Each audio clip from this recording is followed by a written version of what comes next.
Good afternoon or good morning. Good morning. I now note that the hour has come. Clerk, will you please call the roll to take attendance? Members that are in attendance will please indicate that you are present when your name is called. Councilmember Driscoll. Present. Councilmember Ahmad. Present. Vice Chair Bass. Present. Councilmember Jones. Chair Gilmore Richardson. I am present.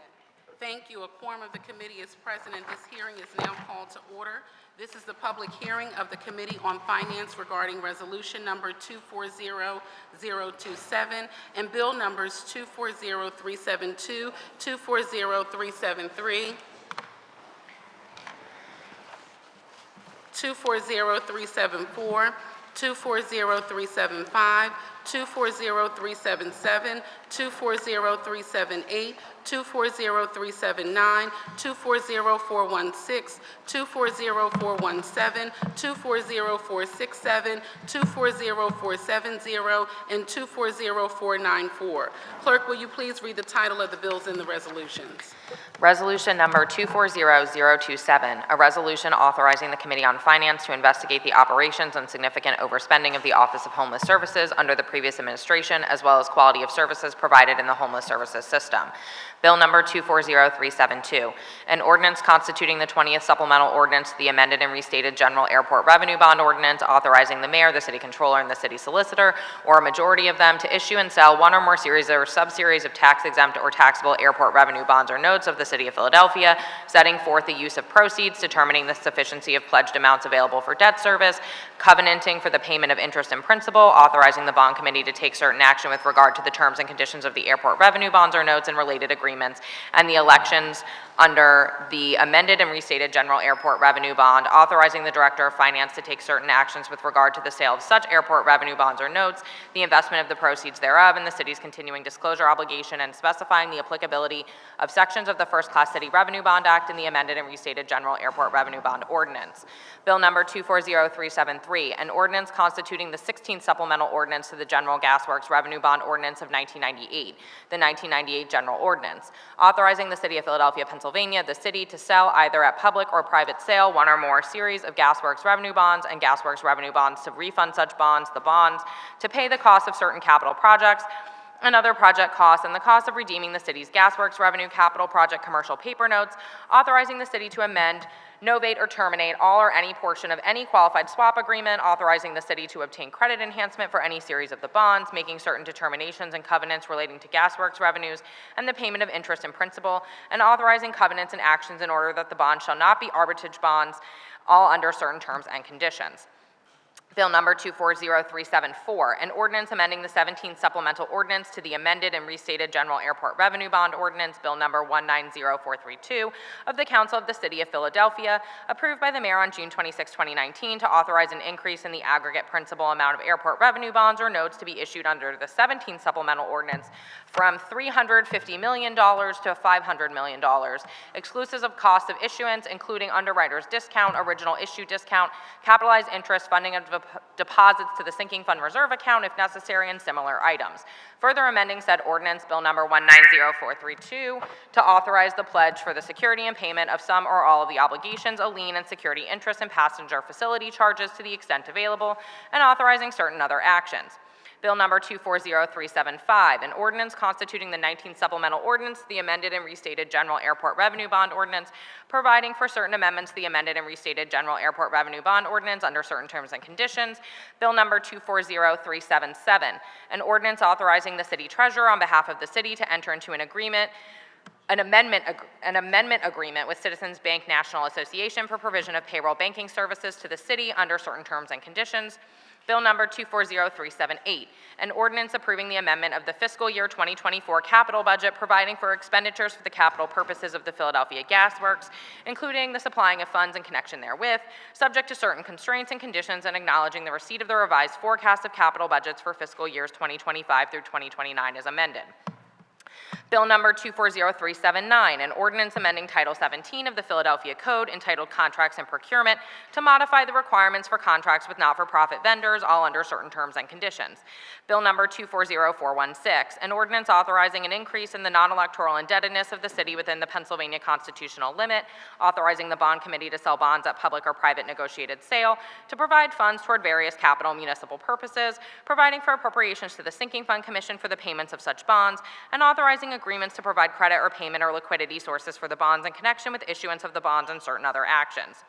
Bill number 240417, an ordinance approving the fiscal year 2025 capital budget, providing for the expenditures for the capital purposes of the Philadelphia Gas Works, including the supplying of funds in connection therewith, and acknowledging receipt of the revised forecast of capital budgets for fiscal years 2026 through 2030, all under certain terms and conditions.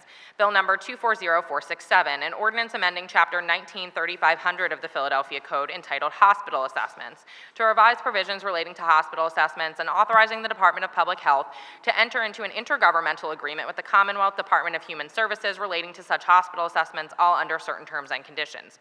Bill number 240470, an ordinance amending Chapter 193200 of the Philadelphia Code entitled Keystone Opportunity Zone Economic Development District and Strategic Development Area to provide for additional extensions of certain benefits under certain terms and conditions.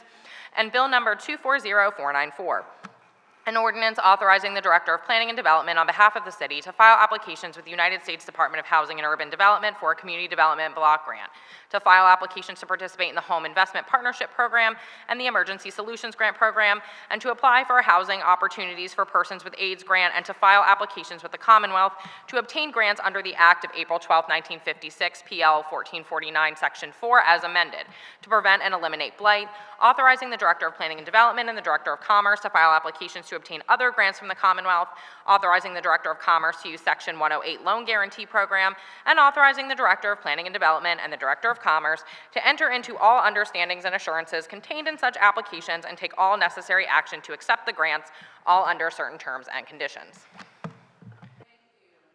Thank you very, very much. Before I call on the clerk to call the first panel, would any of my colleagues like to make any opening comments? Okay, seeing none, I'd like to publicly announce, one, thank the nonprofit providers that I had the opportunity to meet with at a wonderful meeting of about 47 individuals yesterday regarding my bill 240379. I will be amending that bill. The amendment has been circulated to all colleagues on the committee, and we look forward to receiving testimony regarding that legislation. Clerk, will you please call the first panel we have to testify on bill number 240379? The Honorable Christy Brady. Thank you, Madam Controller. The Honorable Christy Brady, we are so pleased to have you here this morning. If you could state your name for the record, along with Bill, and proceed with your testimony. Absolutely. And for the record, I'd like to acknowledge the presence of my colleague, Councilmember Isaiah Thomas, who is here and present for the hearing. Thank you. Good morning, Chairwoman Gilmore Richardson and distinguished members of the committee. My name is Christy Brady, and I am the City Controller. I am here to testify on Bill 240379. On May 17th of this year, my office notified the mayor that we will be commencing an audit of the contracting and encumbering processes for the departments listed under Section 171406 of the Philadelphia Home Rule Charter regarding sole source contracts, emergencies, and other exceptions of the charter. We also included the Office of the Managing Director and the Law Department, where we have seen these types of practices being utilized over the past several years. The objective of this audit will be to determine whether contracts exempt from the public bidding process are being awarded properly and fairly as stipulated in the charter. Additionally, the audit will review the contractual amounts encumbered in the city's accounting system for reasonableness and accuracy. As you may have seen in my Community Expansion Grant audit and in the draft report released by the Office of the Inspector General, I realize this is a much larger issue in the city's contracting processes. Therefore, I have decided that my audit division will look at this issue globally to determine whether the city is benefiting from the RFP nonprofit exemptions or if it is a gateway to other issues. I will be reviewing best practices from other cities, states, and municipalities to see how they handle their need for expedited services and what we may be able to incorporate here in the city of Philadelphia. I recognize the need in which the contracting process may need to move quicker to ensure the citizens of our city are fully cared for. But as found in the IG draft report, having leadership make comments like being disinterested in the minutia of their budget or fiscal management of services contracts is how budgets fail. Leadership was driven by the mission, and fiscal considerations became an afterthought. With taxpayer dollars, we cannot allow for fiscal considerations to be an afterthought. The exemption that cities allow for nonprofits is a problem that needs addressing. As such, my office will be reviewing all contracts that fall under this exemption. Thank you, and I am available for your questions. Thank you. Thank you so very much, Madam Controller, for being here and for your exhaustive review, not only of the community expansion grants, the report that was released in April, but also the work that you are undertaking now to help us better understand what is taking place from a contracting perspective relative to most of the departments that are under the Health and Human Service portfolio as listed in Section 17-1406 of the code. My first question for you would be if you could just provide any additional information about what the report from April found about the use of the nonprofit exemption for the community expansion grants in particular. Absolutely. First, I want to say I like working with your office and our staff, and your staff working together is a very good collaboration, and I'm very appreciative of everything that you're doing in this area. When I was acting controller, I had found that we had money budgeted in one department and then I found out that the contract for the CEG oversight was in another department. And I wanted to look into why. I had to resign to run, and when I came back into the city, it's exactly what I did, was look into how this contract was conformed in another city department, but the funding was in another. Right. And that's why we went into looking into it. That's what we found in that audit. Sure, sure. And so I just want to be clear for the record that I think it's more difficult from a sort of budgeting and finance perspective to follow the dollars, but also follow the city's financial policies and procedures when you have one department conforming a contract, I guess that another department would amend? Yeah, I mean, it causes confusion because if you're conforming the contract in one department, then that vendor is dealing with that, should be dealing with that department. But if the money is funded in another, and that's where, there's a reason why there's a budget. You approve the budget for that specific department. Right. You expect that department to be performing those services. So when the contract's conformed in another city department, you would think that that vendor then has to deal with that department. But in the end, it was shifted back to the department where the money was funded, and it causes confusion. Right, which is probably most of the reason why we can't really follow as much as possible some of the contracts that are in question relative to some of the departments in the Health and Human Service portfolio. Correct. Thank you. All right, thank you so much, Bill, for being here, and thank you, Madam Controller. We appreciate your work, and we look forward to the additional report that will be released once you are finished your investigation. You have a question? Okay, yes. Councilmember Jones. Thank you, Madam Chair. And thank you, Controller Brady, for the work that you're doing in this regard. A few questions, and I'm channeling my inner Blondell Reynolds Brown, who was a part of the initiation of including nonprofits in our calculations of minority and participation, because at one point they were exempt from the number. So one of the intentions of this legislation was to make sure that the pie, if you would, that was issued in major forms of contracts were included in our overall calculus of participation. If you were to calculate, what do they represent by way of annual procurement and what in particular qualifies someone to be a minority nonprofit versus a majority nonprofit? We can make that part of the report, those percentages of what, of the nonprofits that are minority versus a regular contract.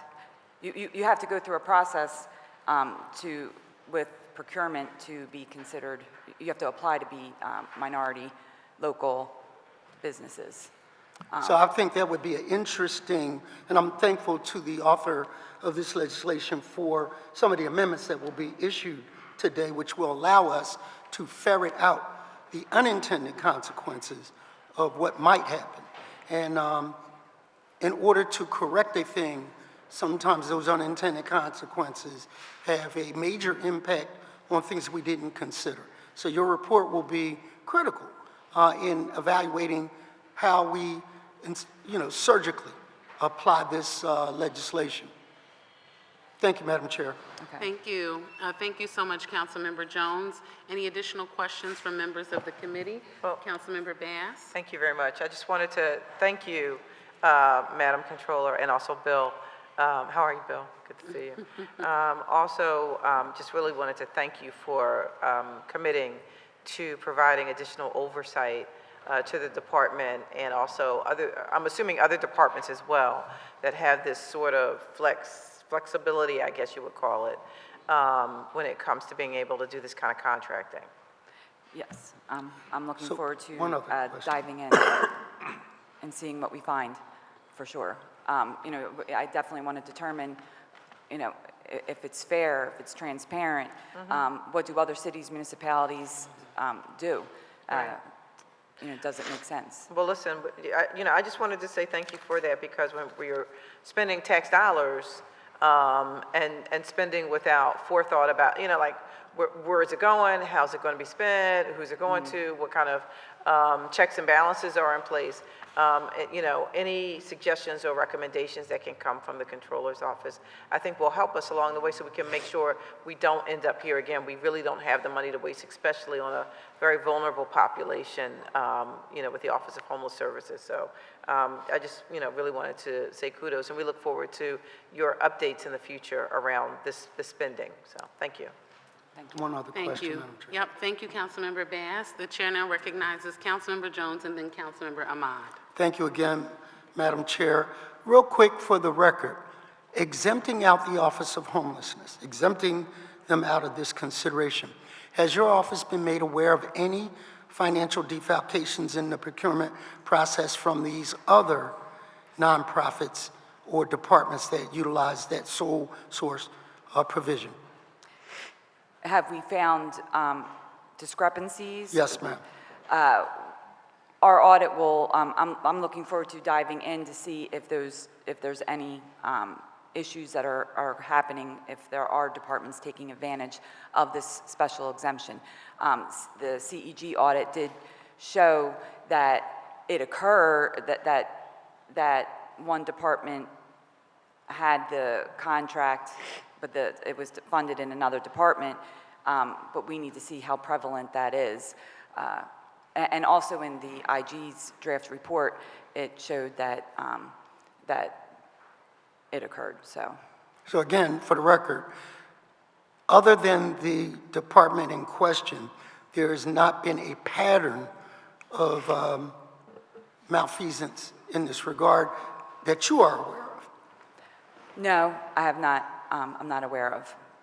Thank But you, Madam. but this audit will be looking for patterns. Thank you, Madam Chair. Thank you. Thank you so much, Councilmember Jones. I just wanted to know for the record, Councilmember Jones, that right now, the Community Expansion Grants report was released by the Controller in April of 2024.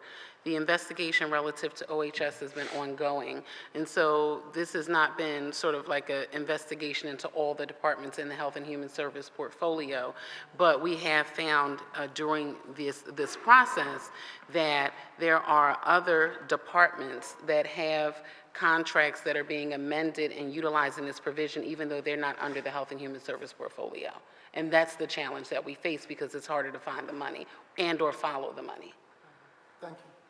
Thank you. That's Thank you, exactly Councilmember right. Jones. Thank you, Madam Controller. The chair now recognizes Councilmember Ahmad. Thank you, Madam Chair. Thank you, Madam Controller, for your testimony. As there's been an amendment that's been circulated exempting some departments from this, the code change that we're looking for. I just wanted to know that while, we understand for efficiency purposes that some of these departments have been excluded, I wanted to know what standard ways do we have to do performance audits on everybody, but particularly those who are exempt from this provision? That's what we're doing now. We're conducting a performance audit now. It's not just on OHS, it's on all the departments that have this exemption, as well as looking at the overall encumbering process for contracts in the city's accounting system that would allow a department to conform a contract that's up to a certain amount, but encumber much less. So the reason I ask is, much of this is after the fact, right? So how can we take those performance audits that you have and be more proactive, even though they're exempt, for these departments to make sure they are complying and our constituents are getting the very best services, particularly those who have been underserved and are vulnerable? Auditing is after the fact, but the results of our audits my goal of an audit is to have a recommendation that will change a policy or procedure and make sure that the departments are following those policies or procedures. So that's where I would come in. Well, thank you. We need transparency and accountability, and I commend our majority leader for really putting this out there. This is a new administration, a new council. We have a reset. Let's do it well. Let's make sure our constituents know where their tax dollars are being used. And I really appreciate that we're spending time so people understand why we're doing what we're doing. Thank you. I agree 100%. Thank you, Councilmember Ahmad, and thank you, Madam Controller and Bill, for being here. We truly appreciate your testimony and your work, and we look forward to receiving your next report. Thank you very, very much. I appreciate it. I also wanted to note for the record that we have a letter of support from Lauren Christella of the Committee of 70, and I want to thank them for their support for Bill number 240379. I also wanted to state for the record relative to the amendment that has been circulated, that the amendment is at the very bottom of the page. It's under Section 2, where you see Chapter 17-1400 under 1406. Section 2, this ordinance shall become effective on July 1, 2025, removing the immediately. That is the amendment for Bill number 240379. Will the clerk please call panel 2 to testify? Inspector General Alex DeSantis. Thank you so much to our Inspector General for being here today and for his robust report, wherein we had recommendation 4 on page number 14. And so if our Inspector General could please state his name for the record and proceed with your testimony.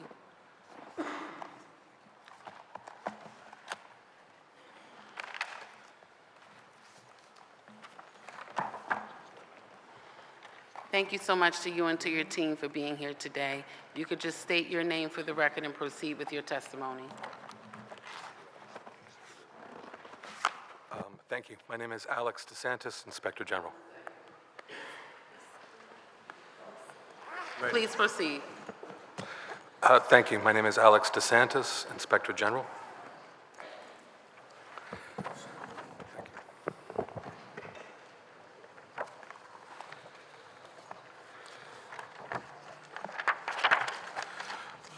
Thank you very much for inviting us here today. Firstly, I would like to say that I don't speak for the administration. I'm here today on behalf of the Office of the Inspector General as an institution and the men and women who work tirelessly to serve an ideal that our government should always be honest above all. Secondly, I would like to thank you, Madam Chair, directly for introducing this particular legislation and for creating a forum for all of the different city stakeholders to collectively discuss the nonprofit exemption but more broadly, the state of our city's contracting process. We are immensely positive about these hearings because we believe that we are now faced with a valuable opportunity to understand exactly how our departments conduct business, and to some fairly significant extent may view the contracting process as an obstacle to progress. This conversation does need to take place. With respect to the nonprofit exemption, Code Section 171406, there undoubtedly has been abuse, separate and apart from OHS, and I believe that my colleagues elsewhere in the city will readily and openly admit as much. Today, I'm hoping that we can also understand why. Every day, but since the pandemic in particular, our operating departments are regularly faced with pressure to act. Time pressure, pressure from the conditions in the community, emergency situations, forgive me for saying, but also pressure from this body to get money on the field and to start realizing the results of our investments. Unfortunately, sometimes in the face of this pressure, our officials look for a contracting mechanism that's quick and easy, with very few transaction costs, and without regard to formality or process. Here, we introduce a tremendous amount of risk, because when we skirt process, our decisions are exposed, and many more questions eventually surface, as we see with OHS. It's my sincere hope that the conversation around this legislation will help us address abuse, but more importantly, acknowledge and address the broader need for reform and our collective need to have a tangible impact on the conditions out there in the community. We need to balance process and outcome, and the nonprofit exemption is only one small part of that ecosystem. As you know, the OIG published a report of investigation in April outlining the manner in which OHS created and carried roughly $10 million worth of debt in the form of contractual commitments that exceeded the office's budgetary authority. As presented in our report, we do believe that Philadelphia Code Section 1406 enabled this practice to some extent because OHS could more easily conform and renew its catalog of service contracts outside of a competitive process. The recent OHS experience, as well as other cited instances of abuse, suggests that there should be some reasonable limits to the exemption, such as a dollar value threshold, a yearly capped or capped renewals, total vendor cap, additional reporting to city council or other monitors, or some restriction on cross-departmental use. We stand by our recommendation, of course, but we also recognize the need to balance the interests of the operating departments and our local nonprofit vendors who may not be able to compete with strength in a purely economic bidding environment. There is still an underlying policy behind the original exemption that should not be totally disregarded. As such, we believe that Bill 240379 in its current form, sorry, I wasn't able to review the amendments before this testimony, And I apologize No, that you did don't. not receive a copy of the amendments. No, And not I at all. also did not receive the administration's testimony until right before this hearing. Thank you. We believe that in its current form, the bill is overly broad and unnecessarily penal, especially to departments who have been using the exemption with due care and responsibility.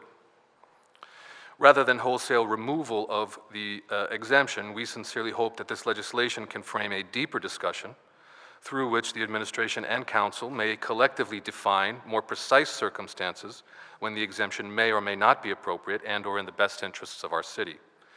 We also hope that the discussion does not start and end with the nonprofit exemption, but also leads to the introduction of some new tools that can address our need to move fairly, swiftly, and effectively for the people of this city. Thank you for the opportunity to contribute to this conversation. Happy to answer questions. Thank you. Thank you so much to our Inspector General, and thank you very, very much for your work on the preliminary report. I paid particular close attention to your analysis and the recommendations that started on page 13 and then carried over to page 14, wherein number 4 of your recommendations stated that we should look at the scope of the nonprofit exemption in government. And so that's the one that I paid closest attention to, you see I already have a circle here, evaluate the scope of the nonprofit exemption. Yes, ma'am. Wherein you talked about how there was a lack of market controls, where it was difficult, although it may be difficult to quantify, the department's use of the nonprofit exemption bolstered this activity because they could conform contracts much faster than most other departments. And it is an attractive reason for other city departments like MDO to seek cost-sharing arrangements that further complicate the OHS budget. Generally, OHS created and managed a unique market for services that was fairly unregulated and not driven by pricing competition. For one or two contracts, this is less of a problem.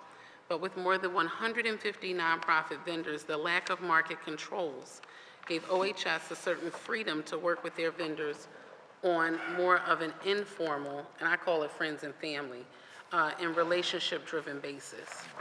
And so we also saw here restrict the use of general funds and grant funds on a single contract as another opportunity for improvement within government. And so I wanted to just note that for the record because I did pay close attention to this preliminary report when it was released on April 22nd and wanted to ensure that we were able to follow up on the robust research that your department has been undertaking as an opportunity for us to improve how we deliver quality service in the city of Philadelphia. And so I do appreciate the level of concern that you voiced in your testimony, particularly about the use of the exemption. You've also outlined a number of potential changes we could additionally consider. But I was hoping that you could just state for the record how you think that keeping the exemption in any form will allow for fully transparent and accountable business practices after we've seen it used in multiple departments to evade requirements and mix money between departments. How do we follow those dollars? And so if you could just respond to that. Sure. Well, I don't think that there's a transparency issue in all circumstances, right? And as I understand the policy behind the exemption, I think it does have to do, to some extent, with helping smaller organizations, local organizations that may not be able to undercut, as a matter of price, a very, very large organization that can take advantage of market of scale. So that's why I don't know that a wholesale removal of it is necessary, but certainly some responsible cutbacks seem appropriate, yes. Okay, and in your opinion, how do you think we do that? How does one do that? Well, I think you could, number one, consider dollar value of the contract, right? In a smaller contract, the exemption seems to support the policy rationale a little bit more directly. In a larger contract that has, the opportunity for much more value, I think price is a much deeper consideration, and so perhaps there's a threshold value that could be instituted. The other issue that I think is informative from OHS, right, is the impact of deferral. So as is outlined in our report, the department was essentially deferring costs down the line year after year after year and potentially contract after contract. This has the effect of locking the department into having to deal with the same contractor for an extended period of time, right? Because they're not going to be able to square up with that contractor unless there's an active relationship in place.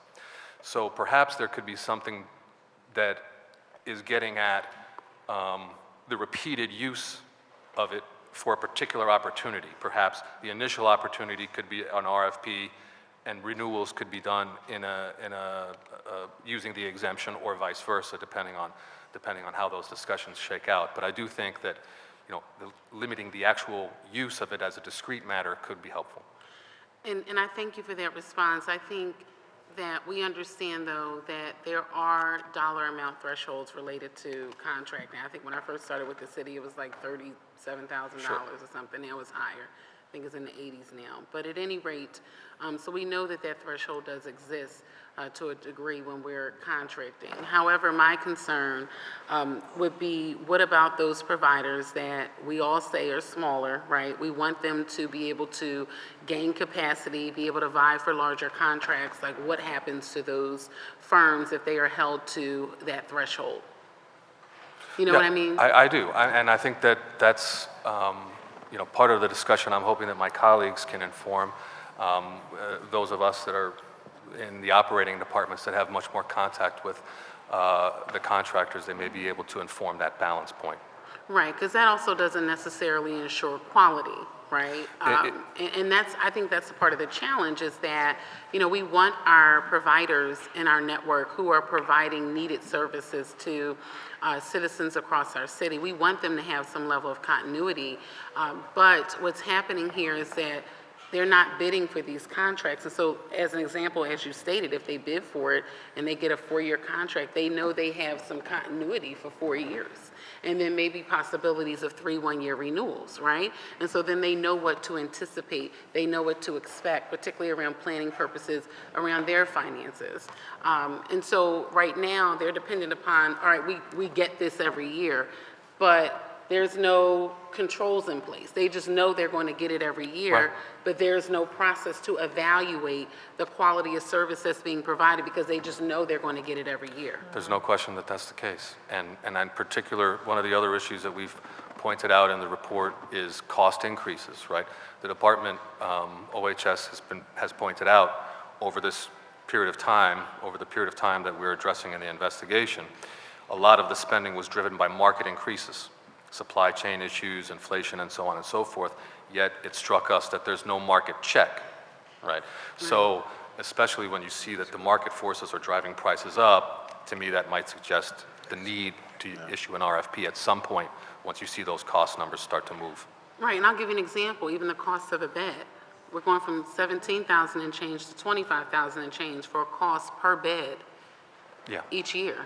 I mean, so we've gone up, what, $8,000 per shelter bed per year? And as another example, this council, from a general fund perspective in FY18, allocated $47 million for OHS. In the last fiscal, it was 80. So it's not because council is not funding the department. Something's wrong here, and that's what we're seeking to address. Well, I hope you count me as a partner in that effort. Thank you. Colleagues on the committee, do you have any questions for our OIG? Okay, Councilmember Bass and then Councilmember Jones. Thank you. Good morning. Good morning. So I just had a couple of questions, or probably more like statements.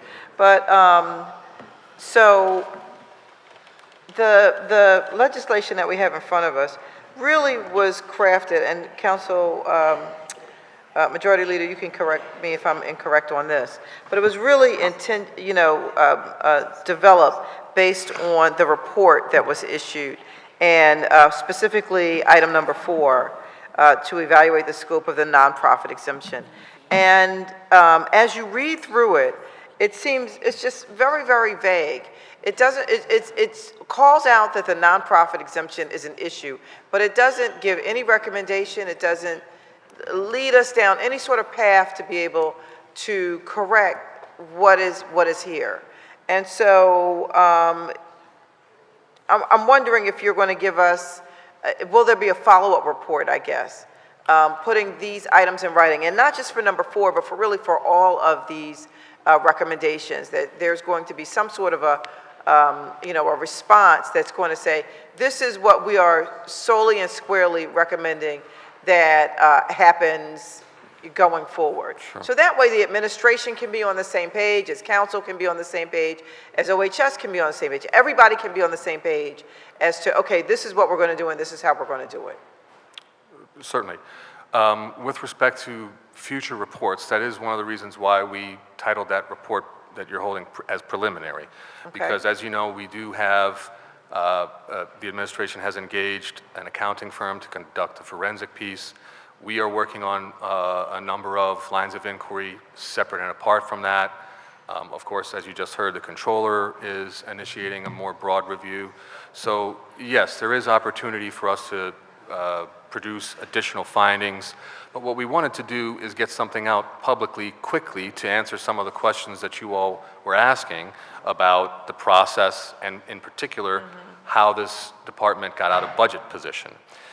Well, the interesting thing to us about this matter is that it's both sort of simultaneously complicated and simple. Because, yes, it's complicated in the sense that our report is technical. We do discuss encumbrances and some of the other technical processes there quite deeply. But it's also true that at its core, if there's an executive who decides to ignore a spending cap, that challenges any internal control. Sure. And so with our recommendations, we're trying to acknowledge that fact to some extent with respect to our dialogue with the administration, and also understand, for example, with encumbrances, balance that we do understand and appreciate that many of our departments behind us are under-encumbering for perfectly legitimate, sound, and good business reasons, right? So I do think that, you know, it does require the administration to sort of take those recommendations, chew on them a little bit, and articulate what may be practically possible, and that's why we framed them that way. Okay. So when can we expect like since this is preliminary, the completed and finalized Well, version? we're working very hard with the contractor, so, you know, when they're finished, I don't know that I can commit to a timeline, but when they're finished, hopefully some point this summer or the end of the summer, we can have a deeper conversation Okay. about their work. So, but you think it'll be in the coming months, we're not talking about like in 2025, you think it'll be sometime? I'm hoping we can get it done in 2024, yes, ma'am. Okay. Yes. Right. I think so. All right, we'll be looking for it. I understand. Yeah, yes. thank you. Thank you, Councilmember Bass. The chair now recognizes Councilmember Jones. Thank you again, Madam Chair. Inspector General, do you find some of the issues related to some of the forever contracts, which my colleague talks about, the entitlement kind of contract, is that germane only to nonprofits, or do we find that true in the general contracting process? That, and I base this based on my experience of being with the Minority Business Enterprise Council, responsible for contracting in the city of Philadelphia in another life. But what you get is some contractors that come in, and then they find different change orders, and then they find that it is necessary to change the amount of the contract based on increased costs, supply chain issues, and do that in general. So I guess my question is this a process of evaluation just for nonprofits or for contracting in general? I think that it's for contracting in general, sir. Okay. And I think it's exacerbated somewhat in the area of nonprofit because of the use of the exemption. But yes, and some of my opening comments were hoping to drive that point that you just made as well, sir. So I do believe that there's a general effort to minimize transaction costs. And in departments, once they have a vendor in place, whether it be have been awarded via an RFP or otherwise, I do think there's a general reluctance to switch out a vendor or change because of all the transaction costs that go into getting that vendor up to speed, working with that vendor, getting them acclimated to the department and the scope of work. So I do think that, yes, in general, an incumbent contractor to some extent has an advantage, yes.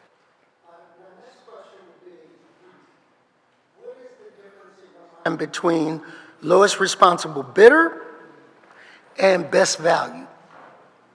I interpret that to be, one, to be price-driven, other to be more broad. So more broad, in my mind, based on the intention of the contracting change, was to look at not just the lowest responsible price for ink pens, but is that ink pen company in North Philly? Is that Yes, absolutely, right. impacting employment in that area? Is there a greater value that can be found in that? And is that germane maybe to some of these nonprofits? Yes, council member, absolutely. And I think that came through in our investigation as well. The department was very interested in supporting their vendors as a matter of supporting their community as well. And so, yes, I absolutely think that there are going to be circumstances when best price is not what's best for the city more broadly, yes. And then finally, in your report, do you call for the elimination of the nonprofit exemption? No, sir. No, we don't. Why is that? Because I do think, as you have pointed out, there's value to allowing some flexibility, and there's value to allowing departments to evaluate contracts and opportunities beyond price alone. Thank you, Madam Chair. Thank you. Thank you so much, Councilmember Jones. I think we note that there's much more work needed and necessary around contracting as a whole in the city of Philadelphia. So thank you very, very much for those questions, Councilmember Jones. Are there any other colleagues that have questions for this panel? Seeing none, we will now move to panel 3. Will the clerk please call panel 3? Administration representatives, I believe it's CAO, CEO, DHS, and Health. Thank you so much for being here. If you could please state your name for the record and proceed with your testimony. If maybe CAO and CEO want to come up first, just because I don't know if there's enough chairs for folks. Right. And so what we'll do for this panel, for panel number 3, since we have a number of witnesses for this particular panel, is we will take all of your testimony in its totality, and then we will reserve the balance of our questions at the end, for the end of the testimony, okay? So please state your name for the record and proceed with your testimony. Good morning. My name is Camille Duchausse. Okay, thank you. Please proceed. Good morning, Chairperson Gilmore Richardson and the Finance Committee. My name is Camille Duchausse, and I am the Chief Administrative Officer for the City of Philadelphia. Joining me today is Acting Procurement Commissioner LaShonda Tompkins.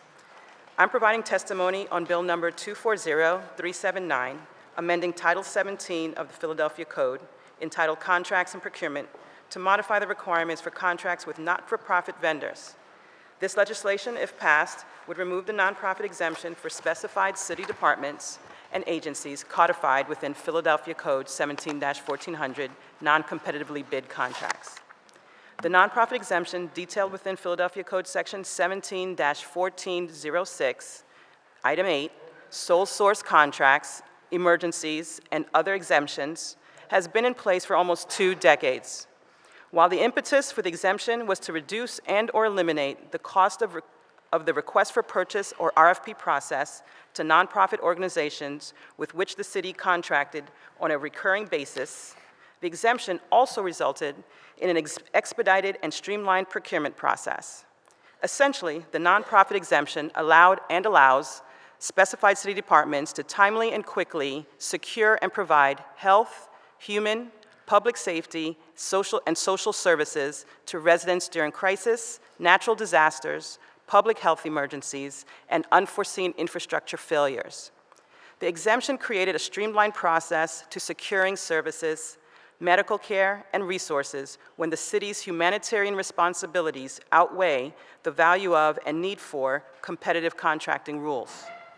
At its heart, Bill number 240379 appears to be about ensuring the efficient and effective provision of critical services while ensuring that we have a robust accountability framework in place to prevent mismanagement.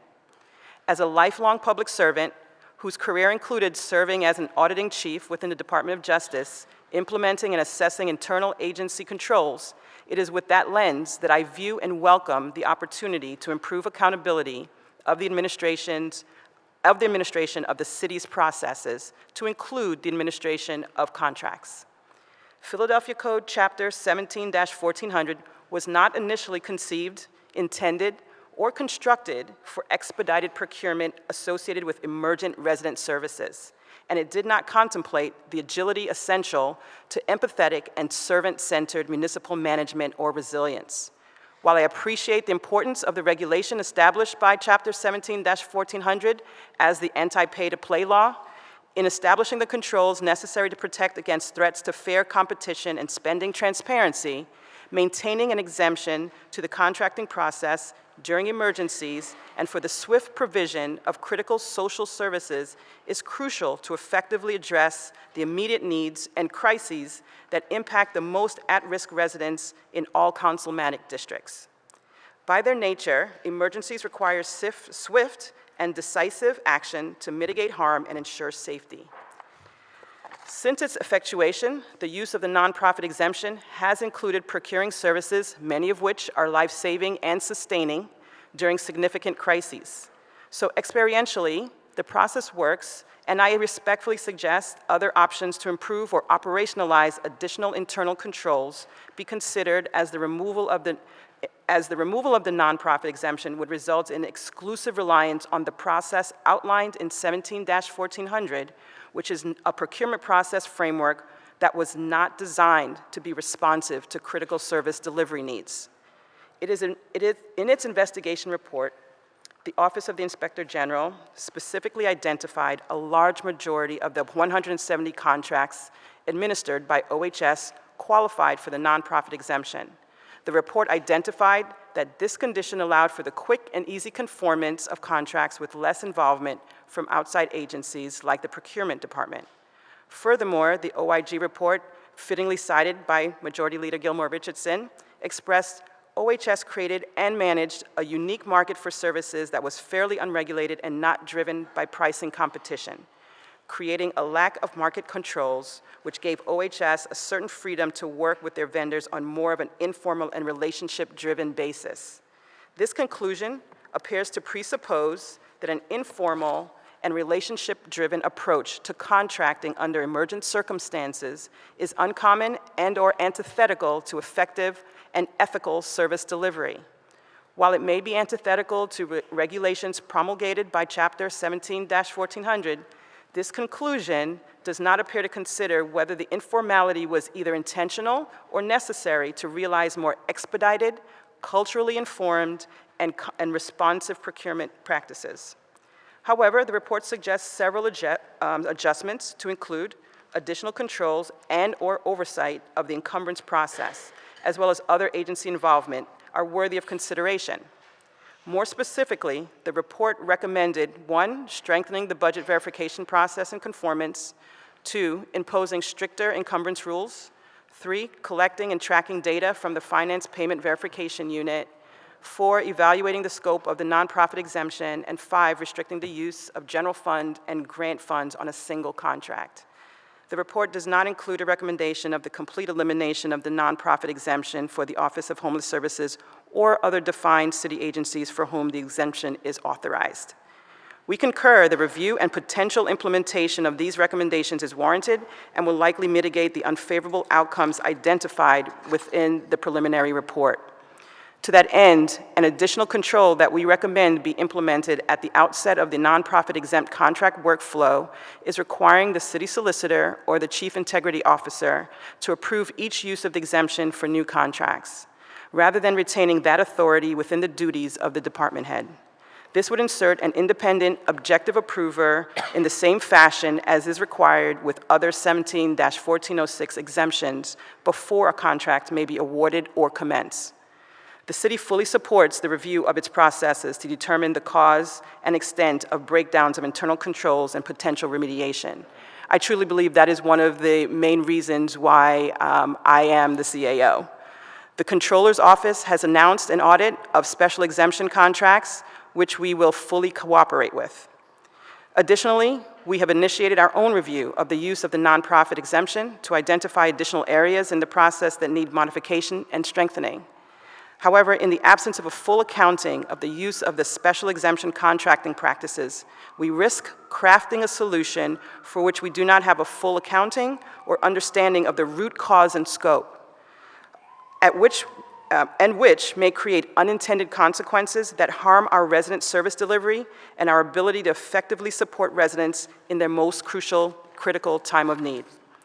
We appreciate and share Chairperson Gilmore Richardson and Council's commitment to accountability, transparency, and centering human beings and compassion in the delivery of city services. We are all committed to providing essential services in a manner that fosters trust, ensures equitable access to resources, and does so without compromising on accountability and integrity.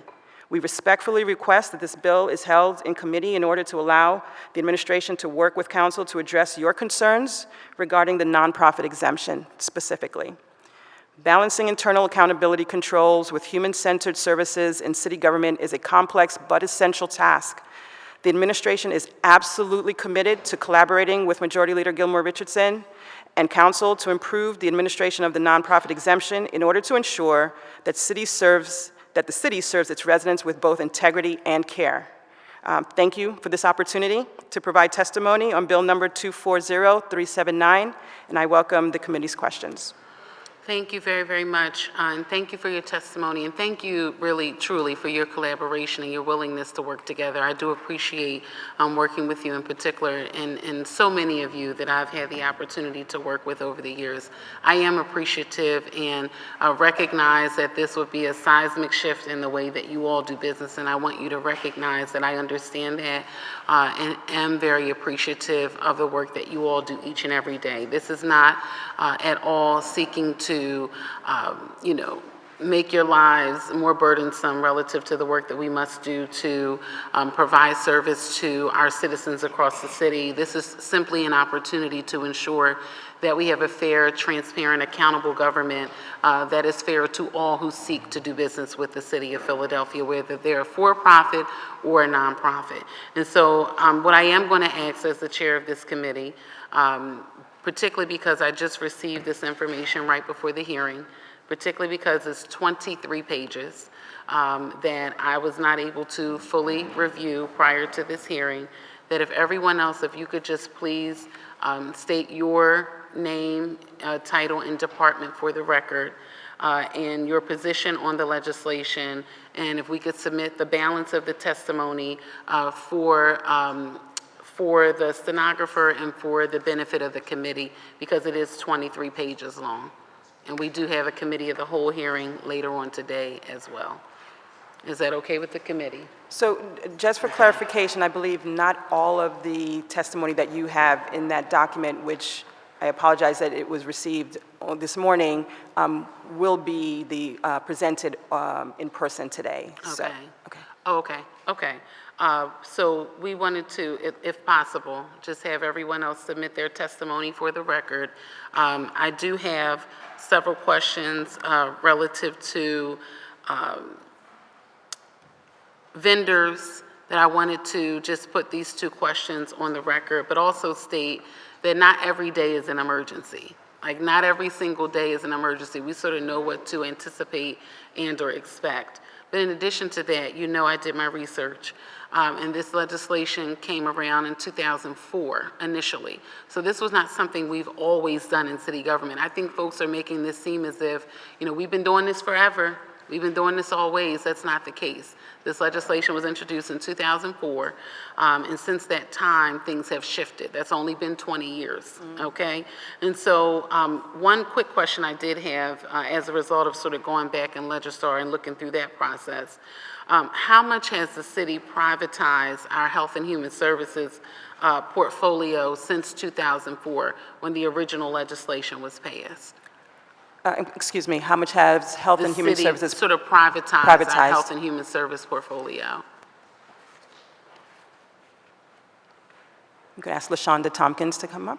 Okay. And also, I'm not sure if Senior Deputy MDO, would you be able to speak to that as well? Okay. Vanessa Garrett Harley. Okay, and just please state your name for the record and proceed with your testimony. Good morning. Good morning, LaShonda Tompkins, Acting Procurement Commissioner. How are you? Good, how are Can you? you restate your question? Sure. How much, since about 2004, how much has the city, I'll say, privatized and or outsourced the work of the Health and Human Service portfolio over the last 20 years? I can work with our team to get that information for you because I don't have that information with me now. So we can Okay. definitely work.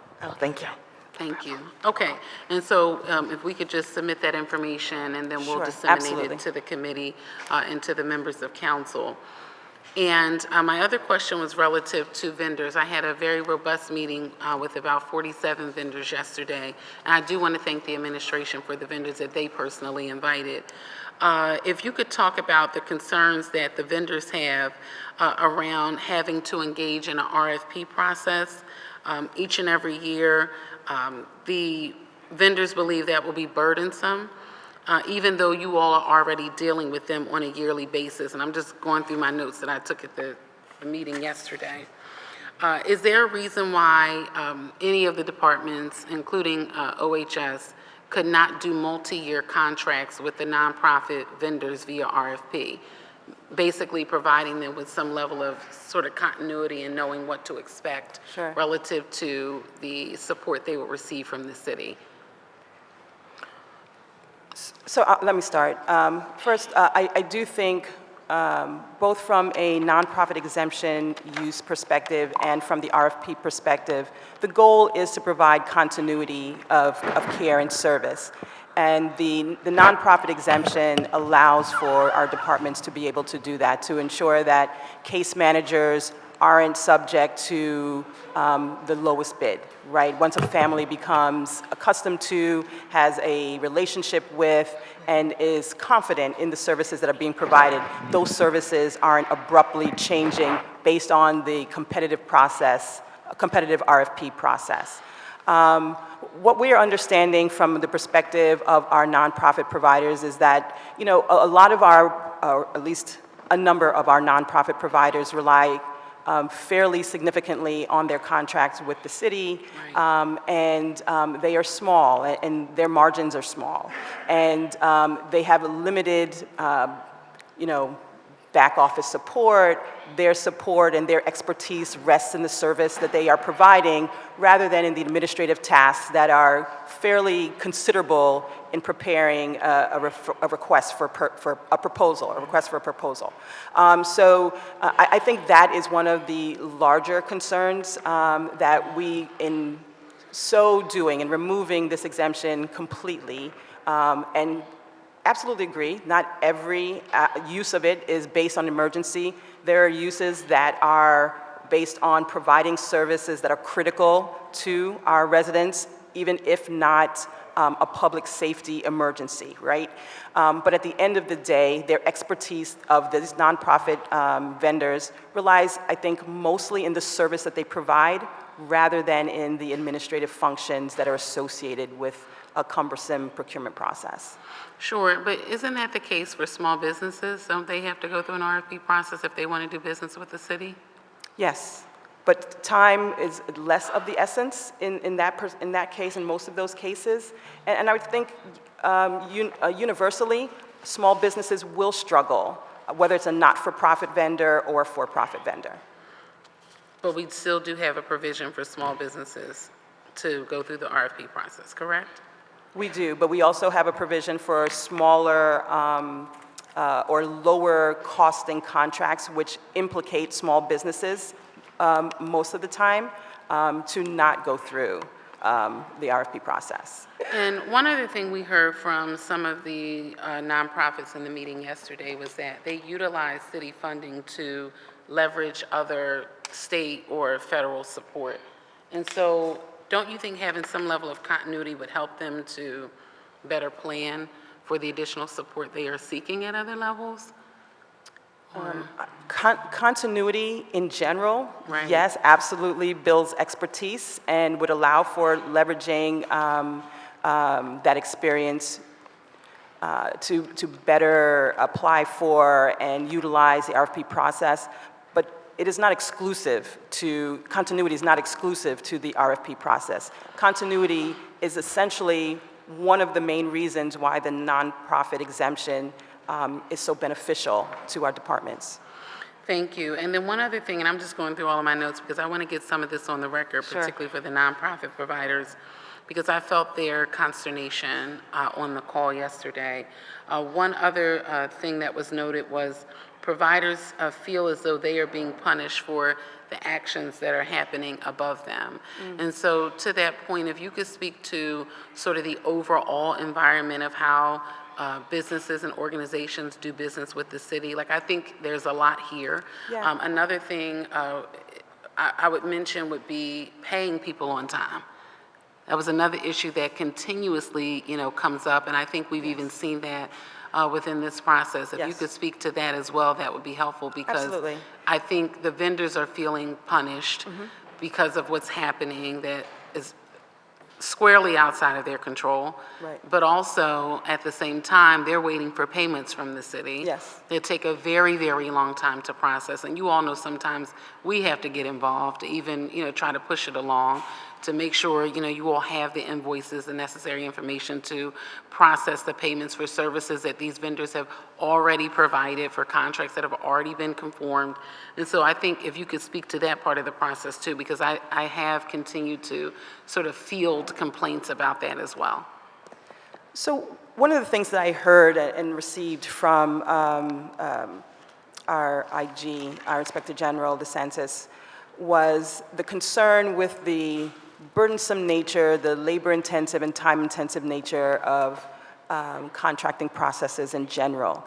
And because of that, there may be some attempt or some leaning toward using processes in a manner in which they were not intended. What I absolutely want to assure this body and all of my departmental colleagues, frankly, is that we are committed to reviewing all processes within the contracting universe, within that ecosystem. We cannot create and maintain a system that is burdensome, that harms our ability to work with our community partners, harms our ability to provide services to our residents, harms the efficiency and effectiveness of the really hardworking department and departmental staff because we're losing opportunities based on this process. We are doing everything in our power. We've created a number of different work groups, had a number of different innovation conversations, and they are happening in collaboration with our service design studio within CAO, with our strategic direction and transformation group within CAO. We are going to crack this nut, right? We are going to make some significant strides in improving the process. I know we've had conversations even within with council member and office staff in regard to taking a holistic look at 17-1400 to determine where and if we can make some positive changes to ensure that we are not creating a process that incentivizes manipulation. Right, and I think that's the overarching concern, is that are the policies and procedures really changing? It's one thing to say it and to put a process in place, but it's another thing to practice it in your everyday work and how you change the way you do business. And so I think that is one of the main concerns that we have, is that we don't want this to continue, because we recognize the good work that you all are seeking to do to change this process and really identify the real problems and the log jams in the system. But how does that in turn trickle down to the departments, right, who are sort of in charge of this work on a day-to-day basis? Because we even heard from one of the vendors, this particular individual say that there's been no increase in contract in 30 years. And I said, well, how could that be? We went even from general fund in fiscal year 18 from 47 million now to last fiscal 80 million, just from a council perspective. That's not even including all the grants revenue that's coming in just for the one particular department that is OHS. But one of the vendors said, no increase in contract in 30 years. How does that happen when the invoices are stating something different? And I personally reviewed the invoices, and the invoices have increased year over year, even if we just talk about just the bed situation. And so, I think our main concern is really dealing with, from a departmental level, the policies and procedures and getting into the weeds to ensure that this is not happening, because you all can have a certain belief and goal for what you want this process to look like, but if the departments are not doing that, it won't matter. Yeah, I cannot agree with you more, right? So as I stated in my testimony, my career includes being the chief examiner within the program review unit of the Department of Justice, the Federal Bureau of Prisons. That unit's sole responsibility was to implement and create internal controls, and as well as monitor the effectiveness of those controls. That is the experience that I am squarely bringing to the review of our contracting process. We've already had a number of conversations between myself, the acting commissioner, and the deputy commissioners within procurement. There are things that we're doing right now as a response to the concerns that you have raised, and we will continue to do. But even changing processes, that by itself does not do it. The audit, there has to be a process by which we are monitoring, providing feedback, and requiring accountability for things that we are finding that are inconsistent with the intention and the integrity of the process.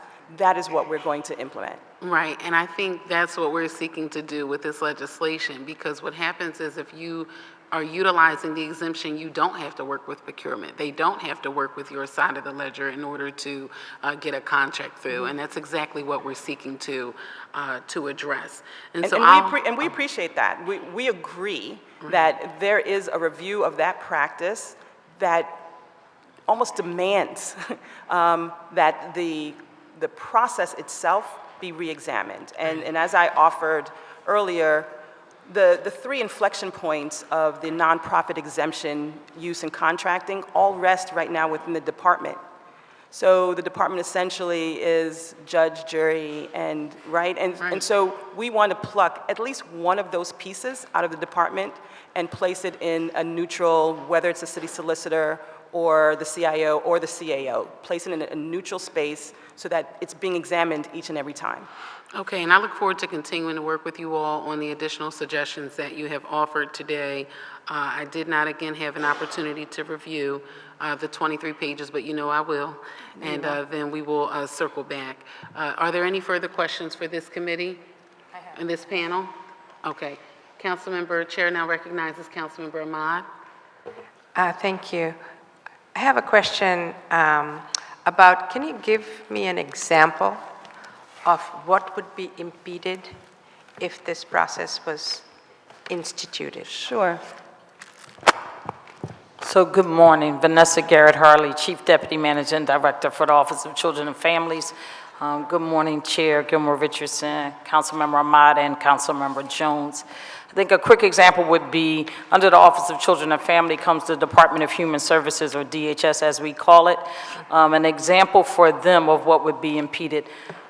While I will first start out by saying we certainly respect the use of this exemption and try to be as careful and as prudent as we can when we use it, the majority of DHS contracts are RFP'd because we do understand the importance of a competitive bidding process. However, there are sometimes emergent situations, particularly DHS deals with child welfare as well as juvenile justice, but particularly in that child welfare arena where there are life or death situations almost that are going on. Sometimes, to give you an example, we may have a young person who is experiencing some significant behavioral health episode or something. They may be in the hospital. There may not be a provider, be it profit or nonprofit, that we have a contract with that is able to handle the crisis or the emergency that is going on at that time. And so what we do is look for nonprofits. Sometimes we can find them in the city. There have been, in my past experience in the last 24 years or so that I've been here, sometimes they're out of the city. But we have to do something in an emergency because that child is in that level of a crisis. And so we use the nonprofit exemption to enter into that contract. So we don't take that lightly at all, but there are times when absolutely we have to do that because the contracting process, as we all agree, is very complicated and is lengthy. And you just don't have the time to wait to enter into that level of a contract. There's also sometimes, as part of, you're trying to reunify a young person with a family member that may be in another state. There are state requirements around, we call them ICPC or interstate compacts. However, we may also be trying to very quickly enter into some level of a case management contract with a contractor that's in that city or state, because even though we're sending that young person to live with their relative, we want to still monitor and make sure that they're okay, at least for a little while they're transitioning back in. So those are some quick examples. So both of those examples you gave me tells me there's a breadth of issues that come up in these departments. And we should, by this time, having been here for so long, have an understanding of what is going to be encountered and have provisions as such. So saying that something, especially the example of sending a child to another state, that's not just an emergency. That is a thought-out process that has a time frame to it. So for that to be used as an example to say, we can't have this process doesn't seem to, make sense to me, because this is not an emergency situation. You have a thoughtful Respectively- process you can't just send a child off. You're doing a lot more things before you sending them off. Same thing with looking at a criteria for someone in a, some kind of behavioral health crisis. Those are all, delineated in how diagnoses are made. So that's what we deal with in this office, And or can I- should. Can I just say- Respectively, oh. I'm sorry. I just wanted to say respectively, council member, that's not necessarily true. There are situations where it is an absolute emergency. We may take a child in, we do the necessary court hearings and everything, and then we find out about that relative or that other parent or whatever that is somewhere else, and it does happen as an emergency because you want the child to be in the system the least amount of time as possible because you don't want them to be damaged. And Commissioner Ali has come up. We'll give you an exact example of the one in terms of the behavioral health episode. And I just wanted to state for the record that we know that there are other provisions in this section of the code that relate to emergencies that may not be listed in this exact bill, but are already in this section of the code. And so I didn't want us to go down, this road, knowing that we all know that there are other provisions here that will allow that work to continue, okay? And so I just wanted to state that for the record, so that we have that on the record, okay? Because you know that we would never do anything Understood. to impact a child or any resident or individual in our city that would prevent them from receiving emergency service that we have to provide. And so I think we know that. I think the Ledge folks know that. And so I just wanted to put that on the record. So, Okay. and respectfully, I did want to also, for the record, indicate that while 1406 does include some exceptions to the RFP process, it does not cover, it does not cover the kind of the day-to-day emergent issues. They may not be emergencies, but they also don't rise to the level of the exceptions that are provided within 1406. And so the carve-out, the exception for the nonprofit vendors is I think the thoughtful response to, don't we know that these things are coming, right? Don't we understand that by nature of the work that is done by DHS, by Office of Homeless Services, there are going to be times when we're going to have to create and quickly respond to it using a vendor. This exception does address that. It does allow, it may not have been the intention, but it does allow us to do that. But what did we do before? What did we do, let's say, in 2000? What did we do then? Because, I mean, we've all been around. And so what did we do in 2000? Because this only has been around for 20 years. Mm-hmm. I mean, what I'm struggling with this is that everyone is saying in so many words, the world is going to come to an end, okay? What did we do 20 years ago before we Right. had this provision? And- What did and- we do 30 years ago? Sure. I'm really Yeah, asking, yes, like, yeah. what did we do? So what I would suggest here is that, first of all, the world has changed quite a Right. bit, right? And the extent to which we are, as a governing body, as a municipality, providing more and more supportive social services to our residents, that by itself is a very distinctly different condition. But before 2004, there was no restriction. There was no policy. So the manner in which this process and the quick use and standing up of contracted services, it wasn't regulated. I think that this exception very clearly ties the work that we're doing in exigent circumstances to 1400. That's a good thing, right? It ties it to some regulation. So prior to this, I would suggest that maybe my colleagues might have a little bit more information about that. But the conditions that we're under right now, as you know, I'm preaching to the choir, Right. are significantly different, and we are providing significantly more supportive services. Right. And I just want to say this, I know our Madam Commissioner is here for the record, that I think DHS is one of the best examples in the portfolio, that they quite often undertake an RFP process, even did so for the Cirque Center. So I just want to say that, for the record, that, I think that, in instances this has worked, even without this being on the table.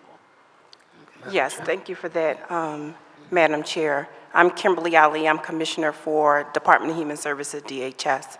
And to answer your question, Councilmember Ahmad, in terms of the ability to anticipate, if you will, the needs of young people. The needs of young people have greatly changed. When I think about the Department of Human Services and where we were even 20 years ago and to where we are now, we have taken a real targeted effort to ensure that the young people for which we care for are the young people who are in need in child protective services. And so the complexity of the young person, the complexity of the family has changed a great deal. And so to give you another example, I won't call it an emergency, but certainly urgent, is really our ability to blend funding, if you will, with our partner, Community Behavioral Health. As you know, DHS does not pay for psychiatric treatment of young people, and so we do have many instances where young people are hospitalized. They are in need of a psychiatric residential treatment facility. CBH, who's the contractor, will pay for the treatment of the young person, will certainly identify the facility, and DHS pays for the room and board. And so I use that exemption in order to enter into a contract with that provider that's identified so the young person can be discharged from the hospital and continue his or her treatment. And so that's another instance in terms of when I use the exemption. And let me ask you a question there, and I'm just really seeking the clarity, and I want to be clear for the record again that an amendment has been done, okay, that will allow the administration a whole year, an opportunity to sort of work through all the nuances when you go through the regulation portion. Is there a way to contract with a provider to say, all right, the last 5 fiscal years, we had That's 5, right. young people, 5 years ago, 10, after COVID, it was 28, and then 32. That's exactly right. And now that we know the pattern, Yep. is there a way to sort of anticipate? You understand what I'm saying? Absolutely, and we Okay. do that. So we then enter into a full contract with that provider, and we do look at the needs of young people over time and trends. As you know, DHS, we respect the RFP process. We Right. respect the transparent process, but Right. we also do not always get bidders. And so when you don't get bidders, then you need to identify a provider. Most often, the provider is not in the city of Philadelphia. It's really providers that are out of state, unfortunately.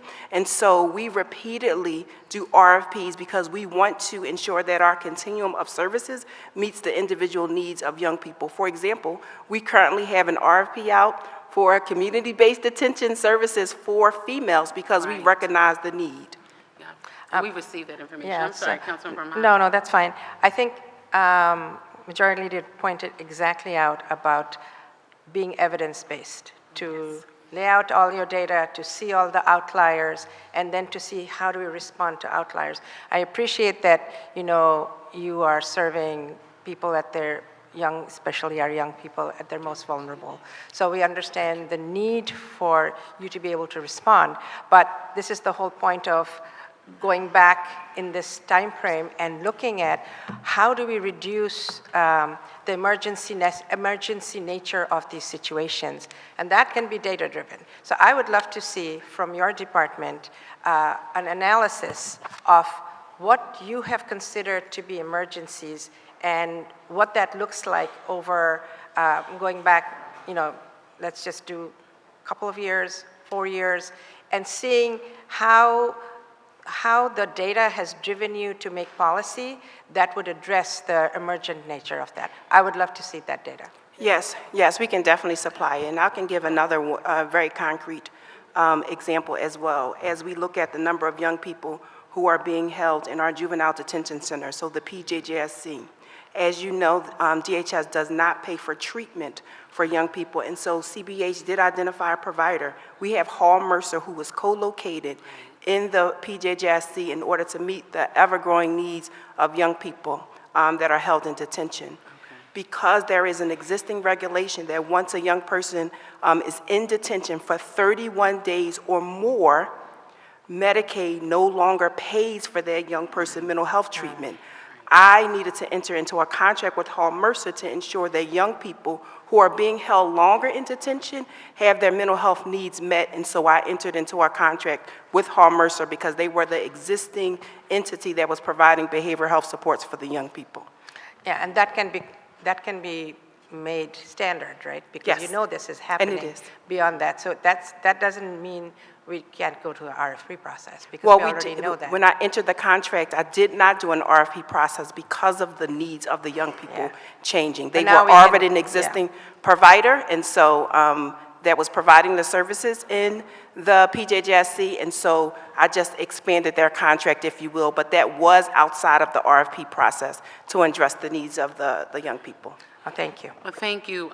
We are going to move along because we have 12 bills total that need to be addressed in this committee hearing today. But I do want to thank this panel for your testimony, for your longstanding work with the City of Philadelphia. We appreciate working with each and every one of you. If the clerk will please. Thank you. Thank you. Thank you. Will the clerk please call the witnesses that we have for public comment? And we would ask that each of you summarize your testimony. Okay? Kenneth Bigos, Jill Roberts, Abraham Pardo, Will Gonzalez, and Andy Toy. Okay. Please state your name for the record and proceed with your testimony. Oh, Jones, you had, I'm sorry. It's okay. Go ahead. No, go ahead. You want to? I'm sorry. No, that's all right. They sent you the we got a house in there too. Yeah, okay, I'm so sorry. Should've said me. Okay, please state your name for the record. Proceed with your testimony. I'm asking respectfully if you could please summarize your testimony. We have to move things along a bit, and we have 11 more bills and one more resolution that we have to get to within the next hour or so, okay? Thank you, Councilwoman. Thank you. State your name for the record and proceed with your testimony. My name is Jill Roberts. I'm the Director of Advocacy for Clarify. I will get to the meat of what I have to say versus telling you all about who we are and what we do. But there may be many positives to eliminating this exemption, but we see potential negative outcomes if Bill number 240379 is passed. It would add cost to the safety net. Social service nonprofits do not have the capacity to create and submit competitive bid proposals. The additional cost of adding this function would have to be covered by increasing prices or reducing services. It might create competition between experienced, place-based nonprofits and untrained nonprofits, or worse, predatory for-profits that may deliver subpar services until the oversight function of the agency addresses them. 2 years of poor service could easily occur. It may reduce the number of neighborhood-based nonprofits by bankrupting agencies, thus creating a failure to deliver essential social services as the gap between costs and contract reimbursement increases. It may create gaps in the delivery of services as nonprofits submit RFPs and wade through the steps required in the competitive bid process. Services will not be able to start as they do now with the knowledge that the money will be coming and the contract will be conformed. Nonprofits will not be able to leverage critical philanthropic support needed to cover the gap between city department contracts and the actual cost of fulfilling the services required under the city contract if the contract or letter of award are not in place. I will use one example of some of these things that I've just talked about, and really the financial empowerment counseling that we do, which is the core of everything that we do, requires 3 full-time equivalent counselors. That represents $450,000 in direct cost to provide the services required to meet the deliverables, but we're reimbursed only $210,000 for that. The loss of those services to the city, to the low and moderate income folks living in middle neighborhoods, looking for housing counseling, foreclosure prevention, eviction modification, et cetera, it's the idea of us not being able to do our work because of this frightens me. It is why we come to work every day, is to help our citizens with their housing and their finances, and we really hope that this won't stop due to the removal of that exemption. Thank you. Thank you. Thank you so much for your testimony and for being on the meeting yesterday as well. Thank you for the meeting. Excuse me. Okay. If you could just state your name for the record, proceed with your summarized testimony. Thank you. Thank you, Chairperson. So my name is Ken Biggis. I'm the Executive Director of the Affordable Housing Centers of Pennsylvania. So I want to begin by expressing my agreement that we need accountability and the transparency with the housing counseling for nonprofit organizations. But at the same time, the bill places unreasonable demands on nonprofit organizations by requiring them to submit those RFPs. For example, looking at the housing counseling contracts, like we have the DHCD contracts to 22 housing counseling organizations throughout the city of Philadelphia, and almost all of them meet those HUD-approved agency designations. And basically, we'll be reapplying and competing for the same limited funds that we'll be accessing each year. The requiring nonprofits to prepare and submit those proposals annually will create those unnecessary administrative costs. Smaller organizations in particular, that includes the neighborhood advisory centers, energy centers, housing counseling organizations. A majority of their funding comes from the city of Philadelphia, and with their tight budgets and the delays of conforming of their contracts will result in the delays of being able to deliver those services. Some of these services are very labor-intensive niche opportunities, like particularly mortgage foreclosure services, particularly for working with those in the mortgage diversion program or in the now new permanent eviction diversion program to provide positive outcomes. The Division of Housing Community Development already conducts compliance checks to make sure these agencies are fulfilling the contract requirements and maintaining sound policies. Annually, we submit our tax returns, our independent financial statements, and they also, in terms of housing counseling, also monitor our client management system. So there is always these reviews that are being placed. So while I understand the importance of holding transparency and organizations accountable to higher standards, I think there's definitely more better cost-effective ways to do that. So I want to thank you very much for hearing my testimony and also making yourself available yesterday in the meeting as well. Thank you. Thank you very much for being here today and for being on the meeting yesterday and for the feedback you provided that I tried to share and incorporate in the amendment that we offered today, okay? Please state your name for the record and proceed with your testimony. Hi, good morning. I'm Abraham Reyes Pardo. I'm the VP of Housing at the Urban League of Philadelphia and a member of the Housing Counseling Action Committee. I believe in the city's and City Council's effort to foster a fair and transparent environment, an effort that will be translated and executed by the administration. As it has been reported throughout the pandemic and recently, the City of Philadelphia has experienced significant shortages in terms of employee recruitment and retention, which has impacted some of the services offered by the city. The housing counseling organizations contracted by the city have experienced some of the same challenges after the final rule that went into effect in 2021, which requires all housing counselors to be certified directly by the Department of Housing. At times when we've experienced capacity challenges, the City of Philadelphia has come to our aid, recognizing the imperative need for the array of services we provide, which includes some very critical ones like foreclosure and eviction prevention, as well as crisis utility assistance through USEF. Without mentioning the needs created by programs coming out of the Neighborhood Preservation Initiative, such as Philly First, I must recognize that some of these services have very delicate timelines. like the eviction diversion program requiring completion of the process within 30 days. Referring to the configuration of the housing counseling agencies retained by the Division of Housing and Community Development, we have all been certified by the Department of Housing. To retain our certification, we are consistently evaluated, audited, and monitored by the Department of Housing, while we adopt and adhere to a series of national industry standards aimed at fostering fairness and transparency. The City of Philadelphia has discretionary access to our case management system from where they can track our production and outcomes. We are held to the highest standards as our role is to advance the fair housing agenda. Our sole existence is connected to the Title VIII of the Federal Civil Rights of 1968. And we can operate at this level because of the support that is provided by the city. More specifically, the certainty that comes with knowing that the city cares for its residents and seeks to ensure that the continuity of services is not disrupted. We welcome the opportunity to support the need for accountability, and we hope the immediate needs of our residents are taken into account. Thank you.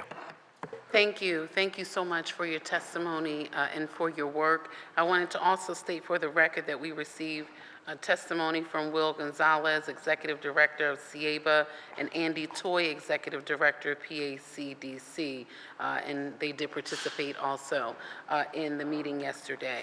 Are there any questions for this set of witnesses?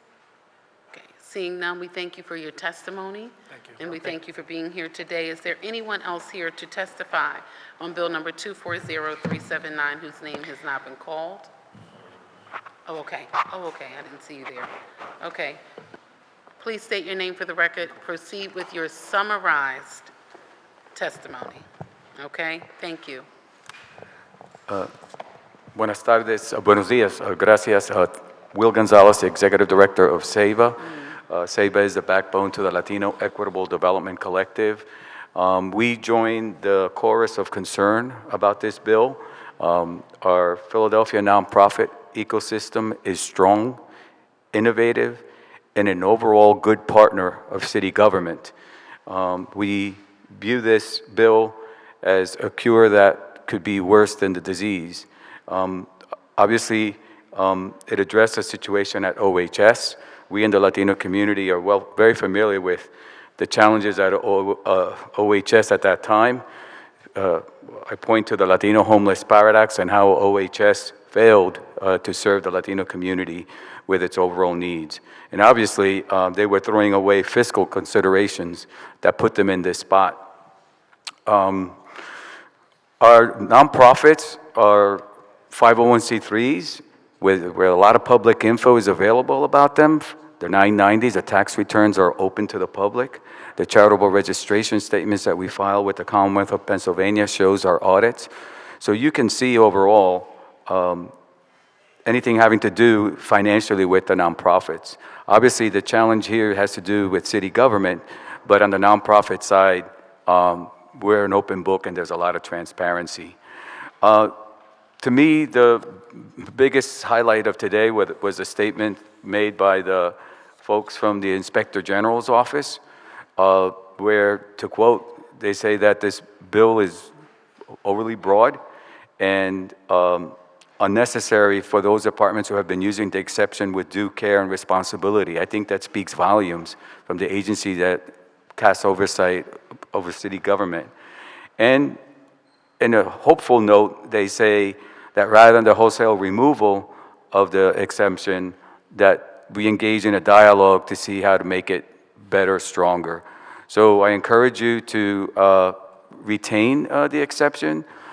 Yes, look at how to modernize it and improve it, but it is important to the efficiency of city government and our nonprofit ecosystem to retain it. Also want to thank you for your openness and sharing with us, giving us the opportunity to speak today and the opportunity to speak yesterday. Thank you. Thank you, and thank you very much for being here. Please state your name for the record and proceed with your Sure. summarized version of your testimony. Thank you. Good afternoon, almost, Chairperson Gilmore Richardson and members of City Council Committee on Finance. My name is Andy Toy, and I'm not the Executive Director. I'm the Policy Director of Philadelphia Association of Community Development corporations. Thank you for the thought, though.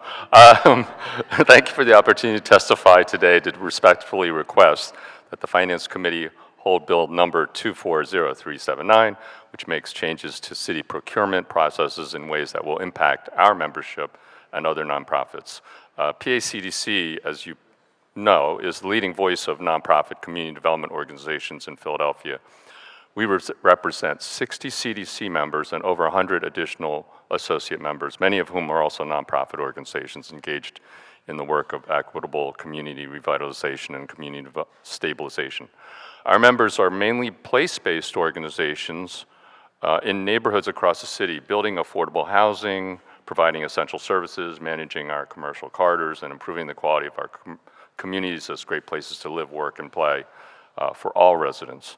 The City of Philadelphia relies on our network of mission-driven nonprofits to fulfill many basic municipal responsibilities because our members are trusted in their communities and uniquely positioned to deliver services and activities more efficiently and effectively given the diverse community landscapes that make up Philadelphia. We're asking for Bill number 240379 to be held for additional consideration because many are still unsure about the far-reaching impacts it could have on the ability of our members to do their work and therefore the ability of the city to provide services to its residents. We believe there may be some unforeseen, unintended consequences that will make nonprofits work even more challenging than it already is. We are also aware of a recent New York City quote-unquote joint task force to get nonprofits paid on time. That would be useful to inform our efforts before actually taking action. Philadelphia could benefit from a similar analysis. As you know, there are issues with the city's contracting process that need to be addressed, given that nonprofits must often move forward for months without a conformed contract or payments, often paying for service delivery from lines of credit, and even, as we've heard, from personal savings before they receive reimbursements from the city. Any additional uncertainty or time added to the process could have dire consequences in the delivery of services by our nonprofits, and even their staffing stability if there is even less continuity. This is not an issue we can afford to mishandle by moving too quickly and without proper consideration of the consequences. PACDC looks forward to continuing this conversation with Council Member Gilmore Richardson and other City Council members and the administration to ensure that our efforts to improve our system don't result in unintended harms or fail to address other core issues with the contracting process that will then need to be addressed with additional legislation or fixes. Thank you for the opportunity to testify, and we once again respectfully ask for you to hold Bill number 240379 today. Thank you, and thank you so much for your testimony. Please state your name for the record. Proceed with the summarized version of your testimony. Yes, my name is David Childs. I'm the Executive Director at Lutheran Settlement House. We work with families experiencing homelessness as well as survivors of domestic violence. I'll be short because I'm not used to speaking in nice rooms like this, and I know your time is short. But I want to say, as I've been listening and learning today, a couple issues were coming up for me. One is it seemed like this was being considered in terms of managing and controlling costs. And we're one of the agencies that has gone years without seeing our contracts increase or seeing minimal increases in the contracts. And so I would definitely welcome anyone to look at our contract. We have to spell out every staff person that we employ and their salaries. And I think it will be very clear that no one's getting fat off of these contracts. The other issue that comes up for me is one of accountability. And I just want to be clear that as a nonprofit that takes money from the city and the trust that we're going to use that money to serve and improve the lives of the people who come through our doors, we are not afraid of accountability. We are very open and we are frequently monitored, we're frequently visited. I invite anyone to come and visit our shelter, visit our programs, learn about what we do, and if we're not doing it well enough, I expect we're either going to improve or our contract's going to be pulled. We're not concerned about that. What we're looking for is predictable revenue as we are holding a lease on a building and we're investing our own money into making that building a better place for our families. We need to know that we're not going to have that contract pulled for reasons other than our ability to serve our clients. Thank you very much. Thank you. Thank you very much for being here and for the feedback provided. You know that I was going through my notes from yesterday, so I hope you heard that as well. But thank you very, very much for being here and for your testimony, okay? Is there anyone else here to testify on Bill number 240379? Okay, seeing none, we will now proceed to Bill number 240372. Jackie Dunn. Okay. And we will now proceed with Bill number 240372. As the chair of the committee, I am modifying the agenda that was printed at the onset of this hearing. We will hear all the bills first and then proceed with the resolution. It's a resolution too. Who's here? Is that yours? We got to get these bills out. These are all of the district members' capital stuff. Investment sales and things out of here. So we PGW, airport.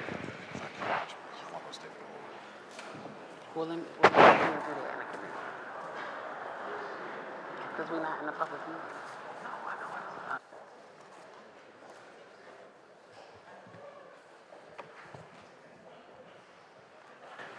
Okay, good afternoon. Thank you so much for being here. Please state your name for the record and proceed with your testimony. Sure. Jackie Dunn, City Treasurer. And if it pleases the chair, I can also combine 372 with... Sure. Jackie Dunn, City Treasurer. Is that better? Great. Yes. If it pleases the chair, I can also combine 374 and 375, which also pertain to the airport. Right, and you know that I notated that in my notes. And so what I will do now is, prior to us doing that, let me do this for the record.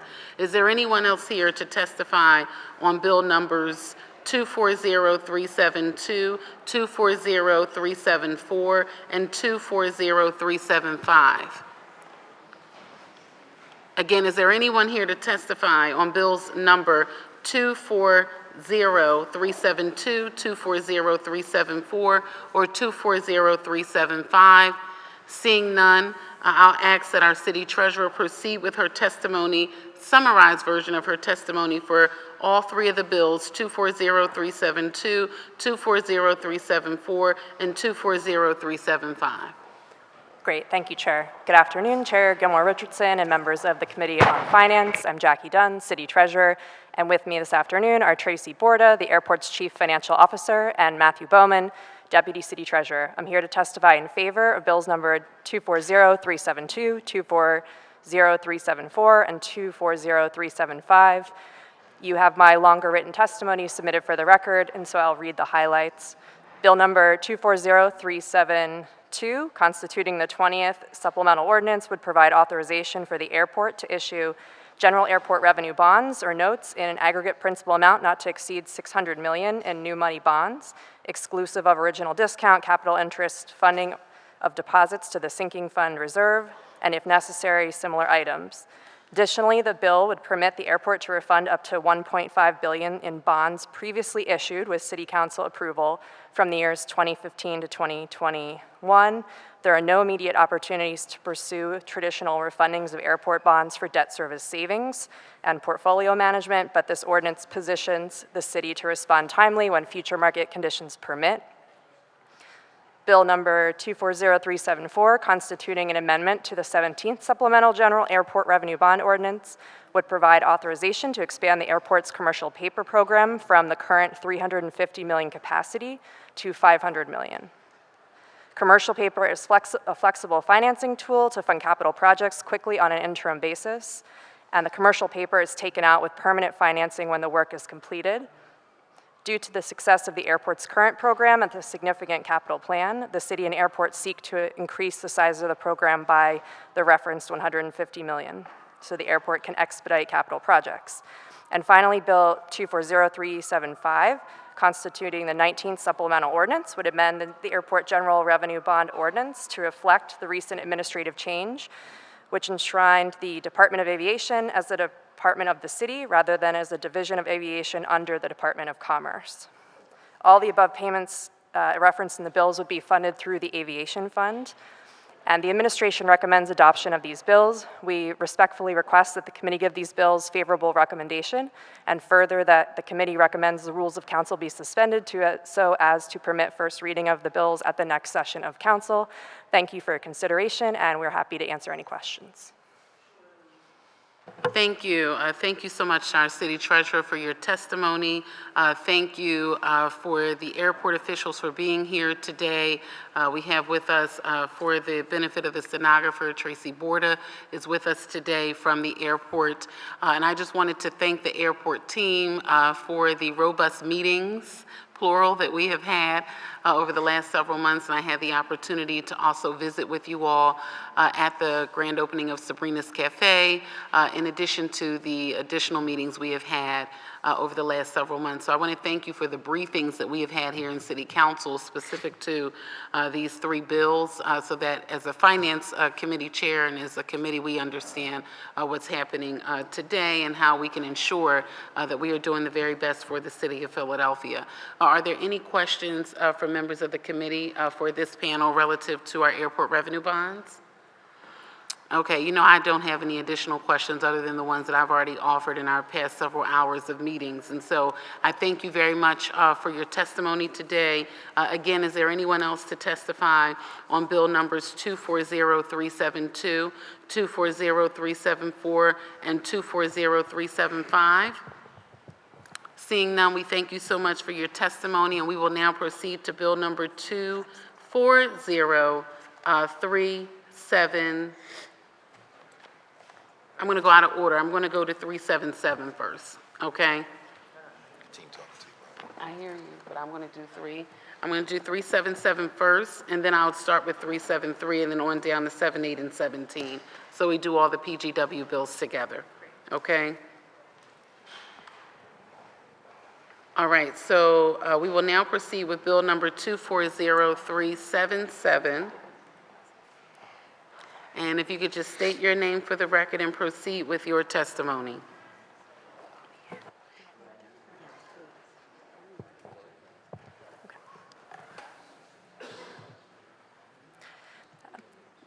Good afternoon, Chair Gilmore Richardson and members of the Committee on Finance. I'm Jackie Dunn, City Treasurer, and with me is Deputy Shakina Clark of Banking for the Treasurer's Office, and also representatives from Citizens Bank. We are here to testify in favor of bill number 240377. Bill 240377 would provide authorization for the City of Philadelphia to enter into an amendment agreement with Citizens Bank for provision of payroll depository banking services for city employees for an additional one-year term from July 1, 2024 through June 30th, 2025, under certain terms and conditions. In June 2006, the city enacted legislation requiring the Treasurer's Office to implement an RFP process seeking proposals from qualified institutions to provide banking services that include payments to employees, payroll deductions, and payroll taxes. The legislation also required that no contract amendment with a proposed bank may be executed until it has been approved by City Council through an ordinance. In 2021, the City Treasurer's Office issued a payroll RFP, and the selection committee determined that Citizens Bank was the most qualified institution based on the quality of service provided, the cost, the extensive branch network in Philadelphia, and their commitments to communities across the city. With Council's approval, we are requesting a contract amendment with Citizens Bank for the final year under the current RFP, with the amendment through June 30th, 2025. We respectfully request that the committee report the bill with a favorable recommendation and that suspension of the rules applies so as to permit first reading at the next session of council. Thank you for your consideration, and we are here to answer any questions. Thank you very, very much for your testimony, and thank you for the responsiveness relative to this bill and the meeting that we had. I'm just going to put this on the record because you all know that I care about this, and that I've been reading the reports that we receive as members of council relative to the banks that provide us with payroll services regarding their work within the community and how they interface with the community, but more importantly, the amount of loans that are extended, the amount of the loans, and also as it relates to the residential mortgages. And, I recognize that in this environment that with the interest rates, hovering between 6 and 7%, that not as many individuals are, reaching out to, enter into a residential mortgage like they were when the rates were, 2.75% during the COVID period. But I do pay close attention to that report and just want to note for the record that particularly around the low-income individuals who are seeking to, gain a position as a homeowner, that we need to do as much as we can to encourage low-income individuals to get into home ownership as much as possible. When I say that, when we receive the reports, they're broken down between, certain income levels and the individuals that are vying for certain residential mortgages and not only the rates, but the amounts.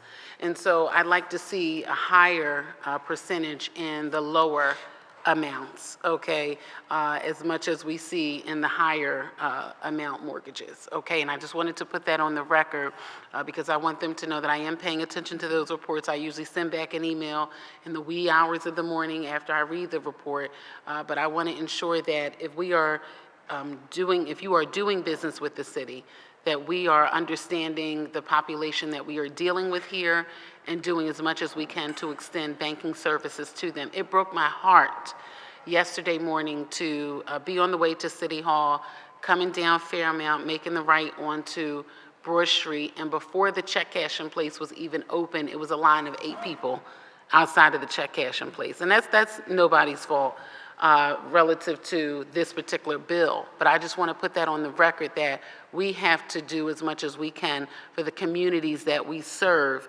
when we are dealing with this level of money from the city of Philadelphia and providing us with this payroll service. So I just wanted to put that on the record relative to that report. I appreciate all the events and activities that the bank participates in throughout the year, and I've read that whole list and the description of the events. I even see you all at events, including one event that I attended at a high school last summer. But I want us to do more about actually connecting folks to homeownership opportunities, to receive residential mortgages, for small businesses to get loans just as much as the larger ones do, okay? So I just wanted to put that on the record. Any additional questions for this panel relative to our city payroll services? Okay, seeing none, we thank you very, very much for your testimony and for the meetings that we had regarding this issue. Thank you very, very much. We will now proceed. Is there anyone else here to testify on bill number 240377? Seeing none, okay, we will now proceed with bill number 240373. Matt Bowman.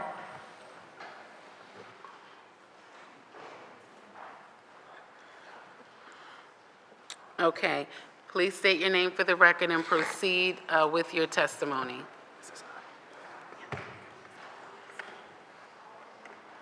Good afternoon. Matt Bowman, Deputy City Treasurer. Joining me here are Pull your mic up, please.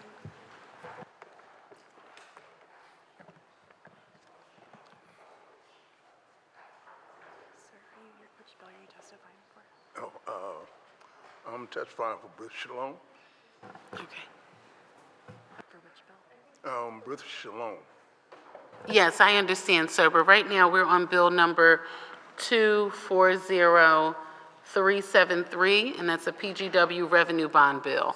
So we will let you know when it's time to testify relative to Birth Shalom, and we appreciate you being here.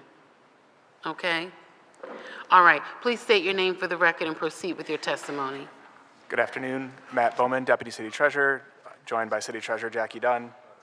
I'm here to testify on behalf of Bill number 240373, which constitutes the 16th supplemental ordinance to the General Gas Works Revenue Bond Ordinance.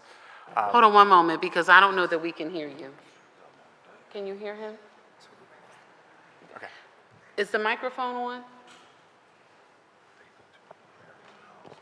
Okay, please try again. Okay. Matt Bowman, Deputy City Treasurer. Okay. All right, excellent. Okay. Please proceed with your testimony. Sure. I'm joined by the City Treasurer Jackie Dunn. I'm here to testify on behalf of Bill number 240373, constituting the 16th supplemental ordinance to the General Gas Works Revenue Bond Ordinance. This ordinance will authorize the Gas Works to issue up to $300 million in Gas Works revenue bonds for new money purposes for projects that are in the approved capital budgets. We have existing prior authorization to refund any existing bonds for debt service, so that authorization is not needed here. This ordinance will also authorize the termination, partial termination, or amendment to any existing swap agreements. You have my further full written testimony. The administration recommends adoption of this bill and respectfully requests that the committee give the bill its favorable recommendation, and further that the committee recommends the rules of council be suspended so as to permit first reading of the bill at the next session of council. Thank you. Thank you, and thank you very much for your testimony and for all the meetings we held as well prior to this hearing. We had quite a few, and I want to thank the PGW team in advance of their testimony as well. I see them in the back for being a part of the meetings that we held in our office, and I apologize for missing the second one, but we had a little meeting with the president that day. So thank you very, very much for your testimony. Is there anyone else here to testify on bill number 240373? Okay, seeing none, we will, sir, I just wanted to state for the record that you are here to testify relative to Birth Shalom, and it is my understanding that that will be in the Committee on Housing at 2 o'clock. Okay, so that committee hearing starts or is slated to begin at 2 p.m. today. And for all of I see a lot of folks here from Winfield, and we welcome you here to these chambers again, and we thank you for being here. The Committee on Housing will be at 2 o'clock, where they will undertake the issues relative to Birth Shalom. Okay, thank you very, very much. Is there anyone else here to testify on bill number 240373? Okay, seeing none, we will now proceed with bill number 240378.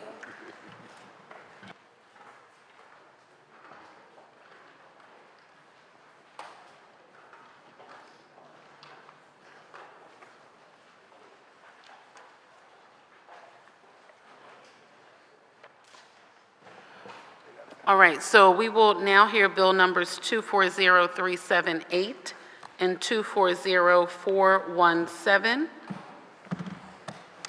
And is there anyone else here to testify on bill numbers 240378 and 240417? Okay, so we will hear from panel one for both 240378 and 240417, and then we will proceed with taking public comment. Okay? All right, please state your name for the record and proceed with your testimony. Good afternoon. Good afternoon, Chair.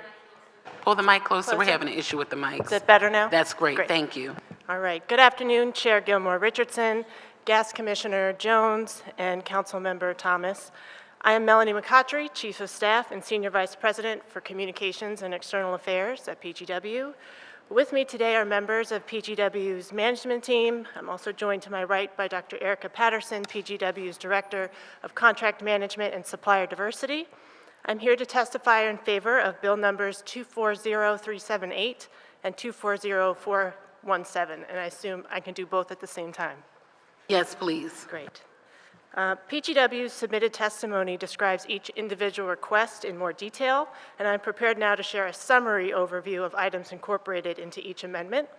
First, bill number 240378, PGW's fiscal year 2024 capital budget, received initial approval from City Council in an amount totaling $192,432,000. PGW is seeking City Council's approval to amend the budget, increasing budget authorization by $65,451,000. This amendment will result in a revised budget totaling $257,883,000. While this increase is significant, the need for this amendment is necessary to support critical initiatives that PGW deems necessary to ensure PGW can maintain a safe and efficient utility and deliver quality service for our customers. The amendment before you today was consolidated into one bill from two separate actions taken by the Philadelphia Gas Commission in fulfilling their responsibility to reviewing and recommend approval of PGW's amendment requests. Next, Bill number 240417, which would approve PGW's fiscal year 2025 capital budget. The majority of this budget request reflects funding of PGW's cast iron main replacement program. Both PGW's historical 18-mile program, together with authorization for an accelerated replacement program to be funded entirely through a distribution system improvement charge, which is a surcharge mechanism that is approved by the Pennsylvania Public Utility Commission. This budget also includes proceeds from the U.S. Department of Transportation's Pipeline and Hazardous Materials Safety Administration grant, established by President Biden's historic bipartisan infrastructure law, which is designed specifically to support municipally or community-owned utilities to repair, rehabilitate, or replace natural gas distribution pipelines. This infrastructure safety and modernization grant program funding, provisionally awarded to PGW, will be used towards PGW's main replacement program, which directly supports the delivery of safe, reliable energy and advances PGW's methane reduction program efforts. Replacing aging cast iron pipelines with upgraded material that does not rust or corrode and that eliminates methane escape will help PGW to meet its 2050 goal of reducing methane emissions by 80%. This most recent $75 million award from the Biden administration will allow the replacement of 40 miles of cast iron main, and last year, PGW also received a $10 billion grant from the Biden administration. Lastly, included in PGW's request is funding to provide main and service facilities to support the requirements of new customer load. PGW has a tariff obligation to serve new customers who request service. Additionally, Commonwealth law also requires PGW to serve new customers. This investment is critical to PGW's effort to minimize any request to increase rates in the future. PGW respectfully requests that the committee give these bills its favorable recommendation, and further that the committee recommends that the rules of council be suspended so as to permit first reading of these bills at the next session of council. I would like to extend our appreciation to both the Gas Commission and its staff for conducting a comprehensive budget review along with public input. Also, on behalf of PGW, I would like to thank City Council for its past support of our efforts to serve the citizens of Philadelphia and look forward to your continued support. Thank you for your time and consideration of this matter. I'm happy to answer any questions you may have at this time. Okay, thank you. Thank you so much for your testimony and for your work, and again to your team for all the meetings and briefings in advance of this hearing. In addition to this, I wanted to correct the record for the folks who are here from Birth Shalom. I extend my humble and sincere apologies to each of you for assuming that you were here to testify in the Housing Committee. You are, in fact, already signed up. So when I saw additional witnesses coming, when you ask for additional witnesses to testify, that means we don't already have you on the agenda. We already have your names on the agenda, and you will be called at that appropriate time for the bills that you signed up for, so you're not technically additional witnesses. So I wanted to apologize to you for that error, okay? But you will be recognized, and we already have your name, so it wouldn't be, any additional need, and we'll ask for additional folks at the end, okay? So we will call you shortly, all right? Thank you very much, and my humble and sincere apologies to each of you for that initial incorrect information, okay? All right, the chair now recognizes Councilmember Jones for questions for this panel. Thank you, Madam Chair. I will be brief. A couple of things. We need to thank the Biden administration for those generous grants, which are allowing us to accelerate our cast iron replacement. I note that we do 18 miles. This grant will allow us to increase that to what? So we do 18 miles, and then we have an additional mileage because of our DISC surcharge. So right now, we're roughly between 30 and 35 miles annually. This new grant will allow us to do 40 more miles. 41 miles from 18. That's amazing. And I'm so very glad now that City Council did not sell PGW some years ago, because you are pulling your weight. Thank you very much. Thank you, and thank you so much, Councilmember Jones. You're still on the Gas Commission, right? So thank you. Thank you very, very much for your work there. And we know how important this grant will be to really double plus the amount of work that we're able to do year over year. Are there any other questions for this particular panel? I actually wanted to provide testimony on behalf of the Gas Commission. Absolutely. So state your name for the record and proceed with your testimony. My name is Jamela McClendon. I am the Executive Director of the Philadelphia Gas Commission. Good morning, Chairwoman Gilmore Richardson, Councilmember Jones, and Councilmember Thomas. The Gas Commission appreciates this opportunity to testify in support of Bill Number 240378, which embodies its recommendations to City Council regarding the amendment of PGW's FY24 capital budget, which was unanimously adopted by the Commission. PGW's testimony and the Commission's written testimony that's been submitted provides the details of the requested amendment as endorsed by the Gas Commission, and this is just simply to supplement PGW's testimony. We respectfully request this committee to report out this bill with a favorable recommendation together with the suspension of the rules so that it may have its first reading at the next council session. After completing its standard due diligence review of PGW's request to amend its FY24 capital budget, Commission staff found that the request appeared reasonable and made a recommendation to the Gas Commission that the requested amounts be approved by the Commission and a recommendation of approval be transmitted to City Council. During our proceeding, neither PGW nor the public advocate objected to these recommendations, and the Gas Commission adopted the same. With regards to Bill Number 240417, which would approve PGW's FY25 capital budget, I simply wanted to note that the Commission proceedings undertaken in reviewing PGW's proposed FY 2025 capital budget were completed in full compliance with the Sunshine Act, and members of the public were allowed to testify at the Commission's public hearing held on February 27, 2024. A full transcript of that hearing may be found on the Commission's website. Further, one issue that is outstanding is related to the replacement of PGW's mains and new customer connections. Because this issue came out, the Gas Commission did seek advice and counsel from the City Law Department, first through its assigned legal counsel, and then through a formal city solicitor's opinion, and it is the Law Department's advice and recommendation that the Gas Commission not recommend any actions that would hinder PGW's ability to connect new customers, as it could potentially place the city in legal jeopardy with regards to the Commonwealth of Pennsylvania. That concludes my testimony. Thank you. Thank you very much for your testimony and for being here. Do you have testimony to provide, or are you here for questions? I'm here for questions. Questions? Okay, excellent, excellent. And just state your name for the record so the stenographer has it. Hi, yes, good afternoon, Councilwoman Gilmore Robinson and other council members. My name is Dr. Erica Patterson. I am the Director of Contracts Management and Supplier Diversity in the Supply Chain Department at Philadelphia Gas Works. Excellent, excellent. Thank you very, very much for You're being welcome. here. Any additional questions? Yes. Chair recognizes Councilmember Jones.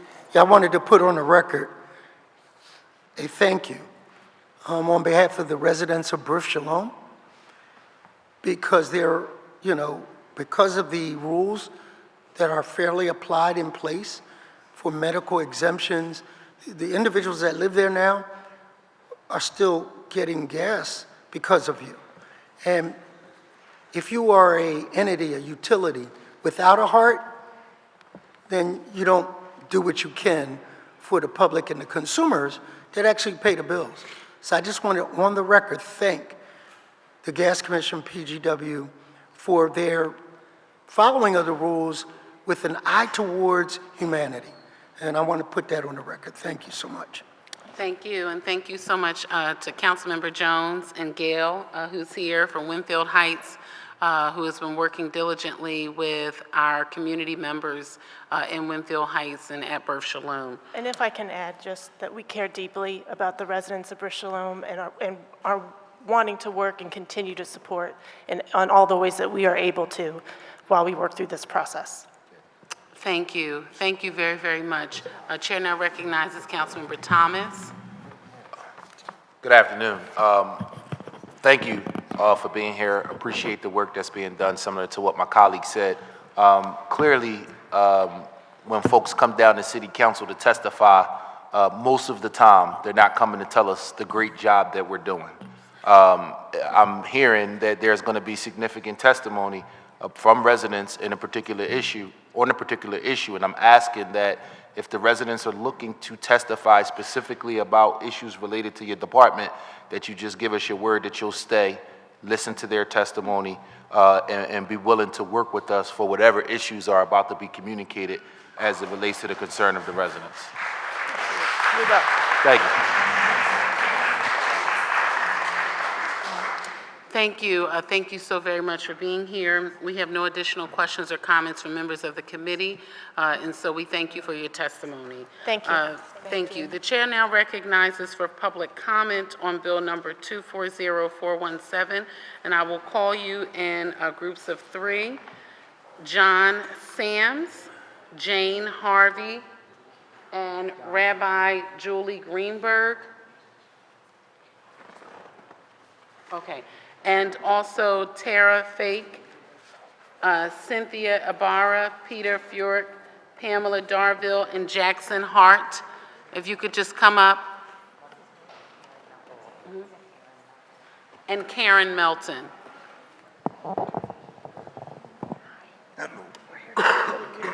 For each of you, I'd ask that you please state your name for the record, then proceed with your testimony.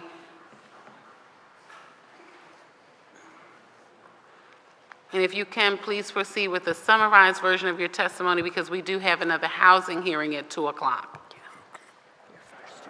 Okay. My name is John Sams. Hold on one moment, sir. I'll also ask that if each person could just pull the mic up so that we could hear you. Okay.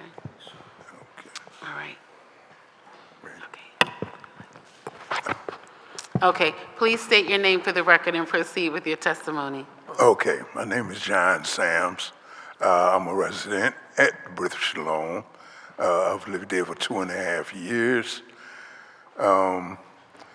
As far as it goes, we do need help with the gas. If it's turned off, most of us have no way of taking a shower or at any time. Me, I have an electric stove.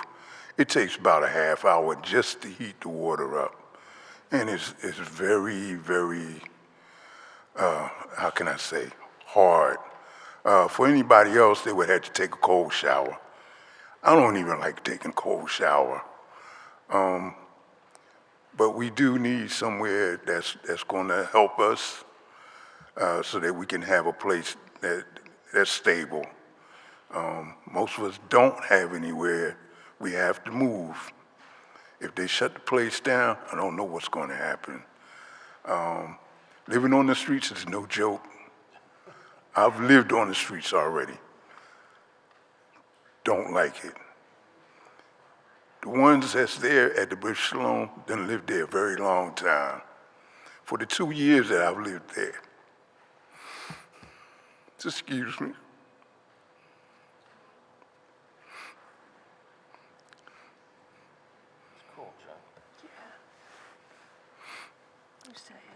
They are very nice people, some of them.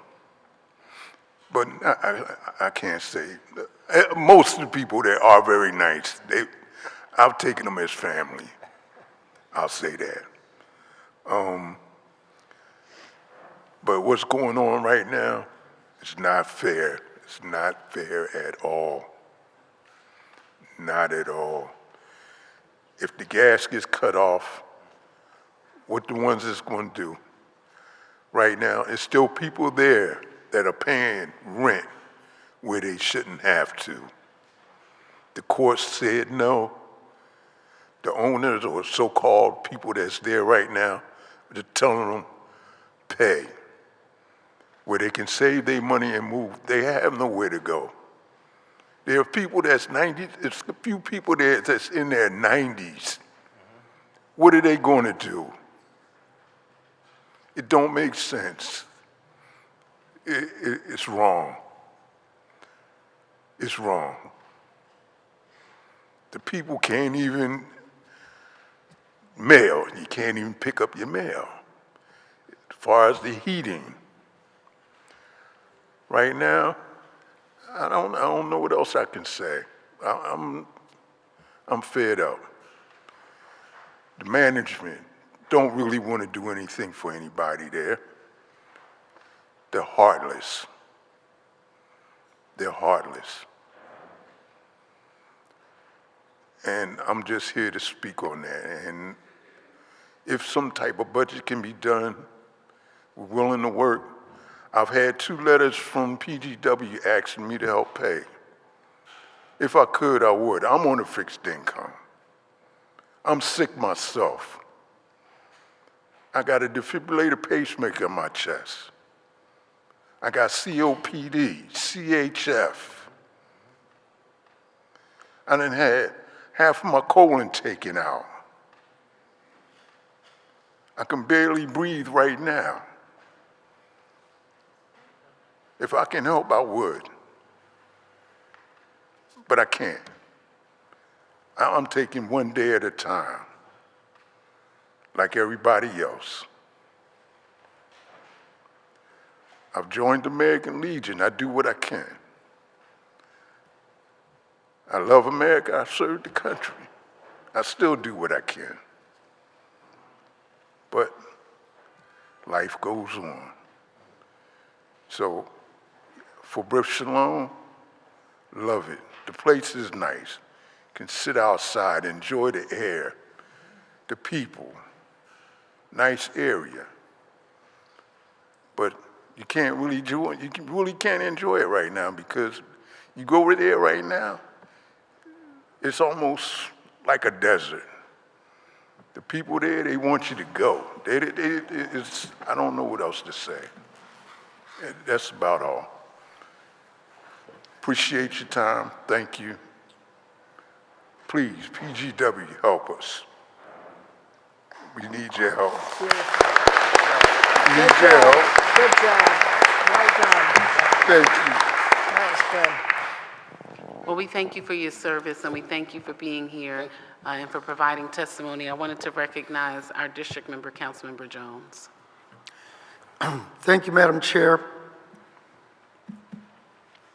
And thank you again, PGW, for hearing that and understanding the plight of the residents of Brit Shalom. But it raises a greater question, colleagues, that this is not, we didn't get here out of coincidence or something that the residents did. The owners of Brit Shalom bought that property as investors, expecting a rate of return, and they took, and I really, if this is a matter of court, it's in the courts. There was a hearing. It is, at the next hearing, their fate is being decided. Who wants to live day to day with the sword of Damocles hanging over their heads? These are veterans, these are seniors, there are some people with disabilities that don't need this stress. That said, the city of Philadelphia, and I thank the mayor for taking this bull by the horns to try to figure it out. There are things I cannot say that are being negotiated as we speak, but one of the things we've offered my members on Friday to take a tour, to go see how things are, and to see what conditions they live in. And I think, and more importantly than just Brit Shalom, that's the tip of the iceberg of many Philadelphia properties that are underwater just like this.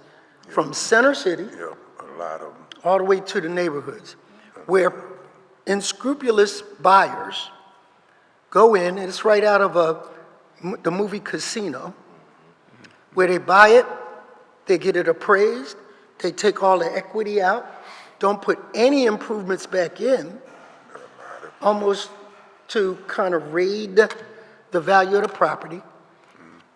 And what is as bad and creates a conundrum is that when you don't invest in elevators, when you don't invest in HVAC, when you don't upgrade the electrical so that in the summer, they don't have power failures in 90-degree heat. They're living in conditions that L&I has to look at. And it puts the city in a catch-22, and we have to take a step as a city to say that we're going to recognize bad actors. And we're going to step in and make the repairs for them. And we're going to put liens on the property so that if at some point they sell those properties for profit, the city gets its money back. The city gets its money back. At the end of the day, let's not be fooled.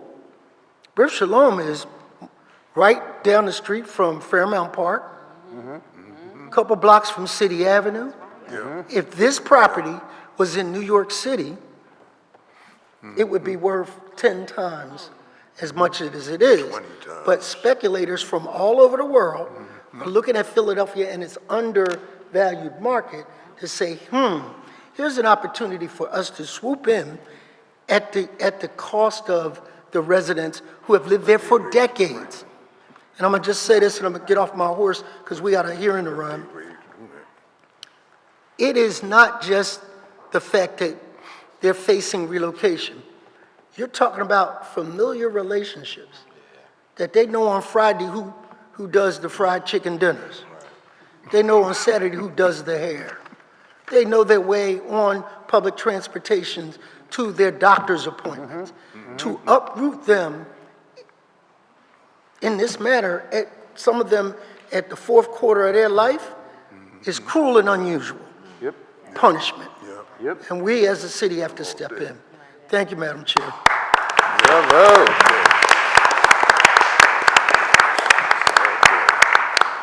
And we thank you, Councilmember Jones, and I will say to all of you here that Councilmember Jones has been sounding the alarm on this issue for a very long time. And it's been important, needed advocacy internally to ensure that all members of council recognize this issue, because what's happening in the 4th is going to happen somewhere else, and it is happening elsewhere, even in our area. I mean, I've even been down to Pavilion when those generators have been out, walking up those steps, up and down the steps all night long, helping to get our seniors out of the building and working with OEM, to ensure that everyone is safe overnight, and working with Councilmember Jones' office and staff very closely on all of this. And so we have a lot of work to do, but I want to thank you for your leadership on this issue, Councilmember Jones, and for the work that I know we will continue to do together to solve this issue. If you could please state your name for the record and proceed with your testimony. Yeah, hi. Steve Kohalmi. I'm a resident at Brit Shalom, and I'm sure you guys are getting tired of seeing my face. But it's nice to see you all again. Councilman Richardson, thank you so much for the opportunity. Councilman Thomas, thank you for your kind words. That's very supportive. And Councilman Jones, I don't even have words to tell you how much I appreciate. You really get us. I don't want to speak for everybody, but I feel like you're really getting us. I mean, that's it. I just want to live the rest of my life, go see my doctors, blah, blah, blah, everything that you said. I echo everything that John said. God bless him. And I got two things. Everything that we're talking about here today. One, thank you for PGW not turning my power off, my gas. It's nice to be able to take a warm shower. When you get older, cold showers are just not for you, Being able to wash my dishes is a big deal. So I really do appreciate PGW for continuing to give us the gas. And of course, for the electric company, I mean, we would be dying. What John said, there's people in that building that really need power just to be able to breathe. So I appreciate them for keeping things on. And my second thing that hasn't been, Councilman Richardson, you touched on this. It's clear that they want us out. And even if the city buys the building, my feeling is that we're going to have to move out for some time period anyway. So that's what I would like to see, is help in finding a place to live. I've looked, and you may agree that the city of Philadelphia has a housing shortage. So I am not finding apartments in my price range anywhere.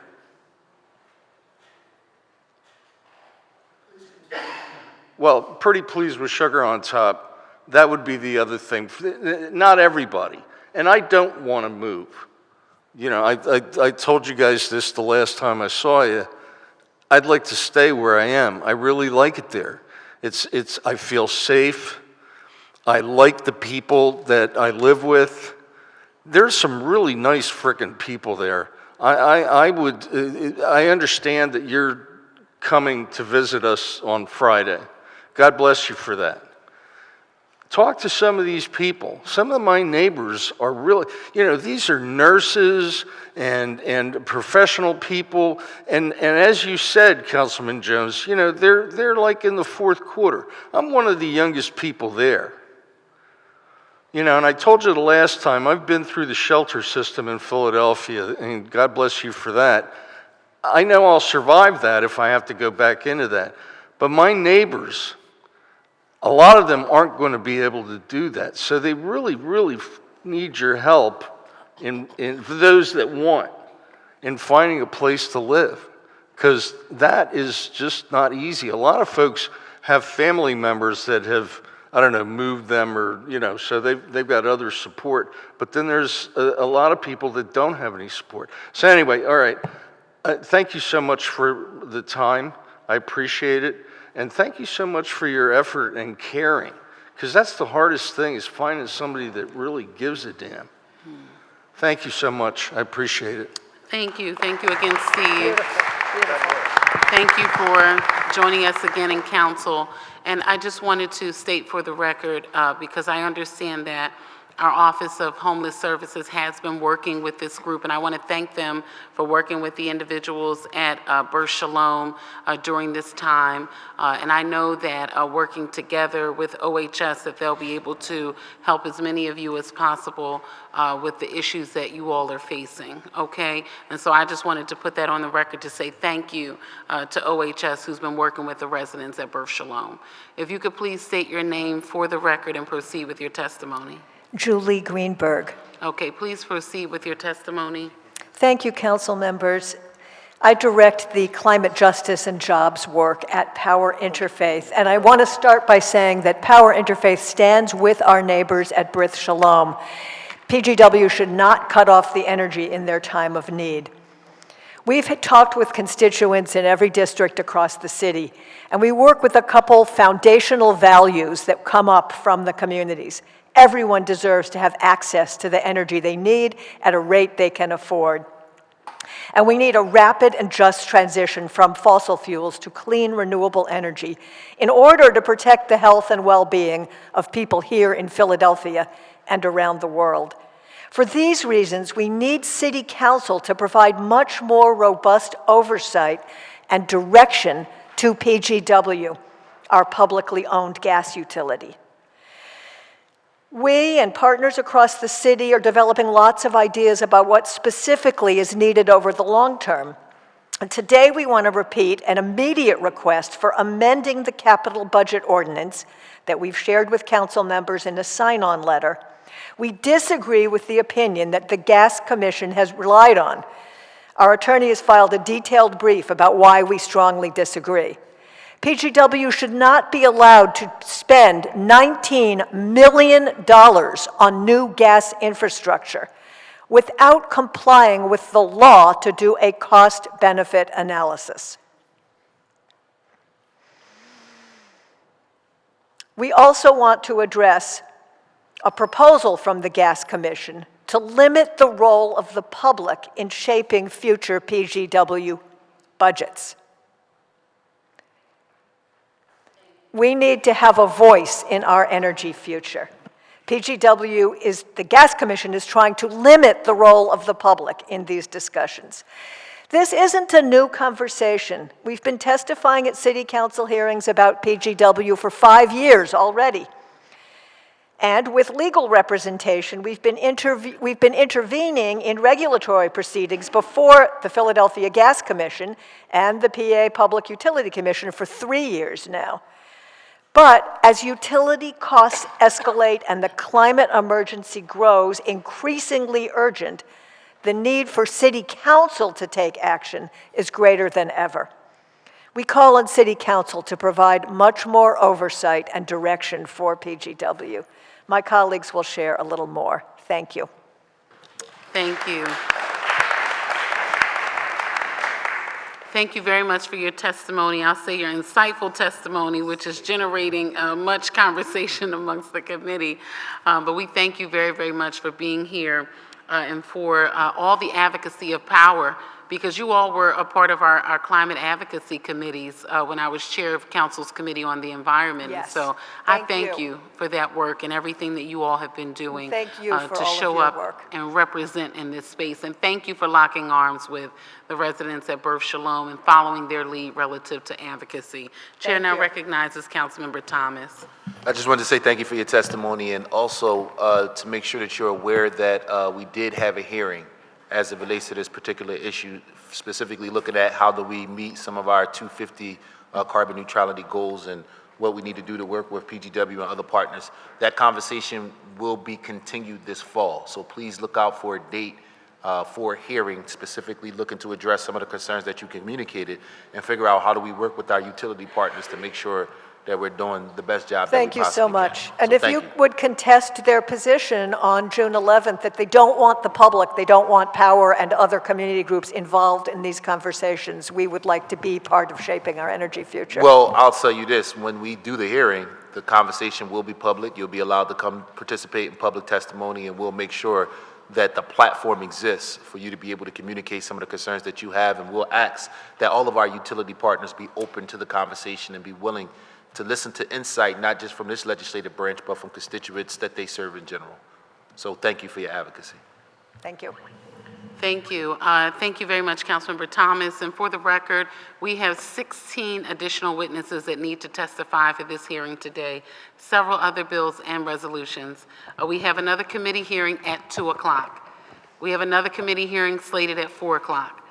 I respectfully request that everyone please, at this time, give us the summarized version of your testimony. And that's with all due respect. I do not mean to rush you, but we have a very robust hearing schedule today, and we need to get through all of these bills and resolutions in this committee in order to move our city's budget forward, okay? And so please, if you could just summarize your testimony, state your name for the record. Thank you. Tara Faik. I'm here today with Power Interfaith as an organizer, and I'll be reading the first part of a letter that Power and our allies recently sent to all of City Council. Dear City Council members, we write to ask for your leadership in achieving safe, affordable energy for all Philadelphians and in protecting a livable climate. This spring, City Council will approve a fiscal year 2025 capital budget for Philadelphia Gas Works. When you review the proposed budget, we ask you to enforce existing city law by requiring PGW to produce a thorough cost-benefit analysis, subject to public scrutiny, for all load growth projects before investment in those projects is approved. Such an amendment will protect ratepayers, particularly low-income residents who struggle with unaffordable energy bills. It will also start to bring PGW's budgeting process into alignment with our city's 2050 carbon neutrality goal. In addition, it will uphold city law. As part of its budget proposal, PGW has requested authorization to spend $19 million next year building gas infrastructure to supply new customers, referred to as load growth projects in the official budget documents. The capital program protocols that City Council has enacted as binding law require PGW to substantiate proposed load growth projects with a showing that they will produce an acceptable return on investment. However, PGW has not conducted any analysis demonstrating that the proposed projects will have a positive return on investment. Thank you. Thank you very much for your testimony. Please state your name for the record and proceed with your testimony. Thank you. Cintia Ibarra. My name is Cintia Ibarra, and I'm here as a member of the Housing Equity, Repair, and Electrification for Climate Justice Coalition, or HERE for Climate Justice for short. To continue with our letter, I'll add that earlier this spring, Power Interfaith intervened in the Gas Commission's capital budget proceeding. Power recommended that the Commission uphold city law by requiring PGW to file a cost-benefit analysis for each project before they could be approved, and subjecting these analyses to public review. However, the Commission rejected the expert testimony and legal arguments that Power and their attorneys submitted. Instead, the Commission approved expenditures of $19 million for load growth projects without requiring the cost-benefit analysis that are mandated by law. If City Council upholds the Commission's decision, ratepayers may end up subsidizing fossil fuel infrastructure projects that fail to produce a positive return for the utility. Careful analysis of proposed load growth expenditures is a sound business practice at any time. But it is especially important now, during a time of unprecedented climate change and rapid technology shifts that are leading to less, not more, fossil fuel use. City Council, former Mayor Jim Kenney, and our new Mayor Sherelle Parker have issued resolutions, executive orders, and plans that commit Philadelphia to achieve net zero greenhouse gas emissions by no later than 2050. Reaching this goal would require phasing out the use of fossil fuels, including gas, in most buildings across the city over the next 25 years. A shift towards the use of electricity for space heating, water heating, and cooking has already begun.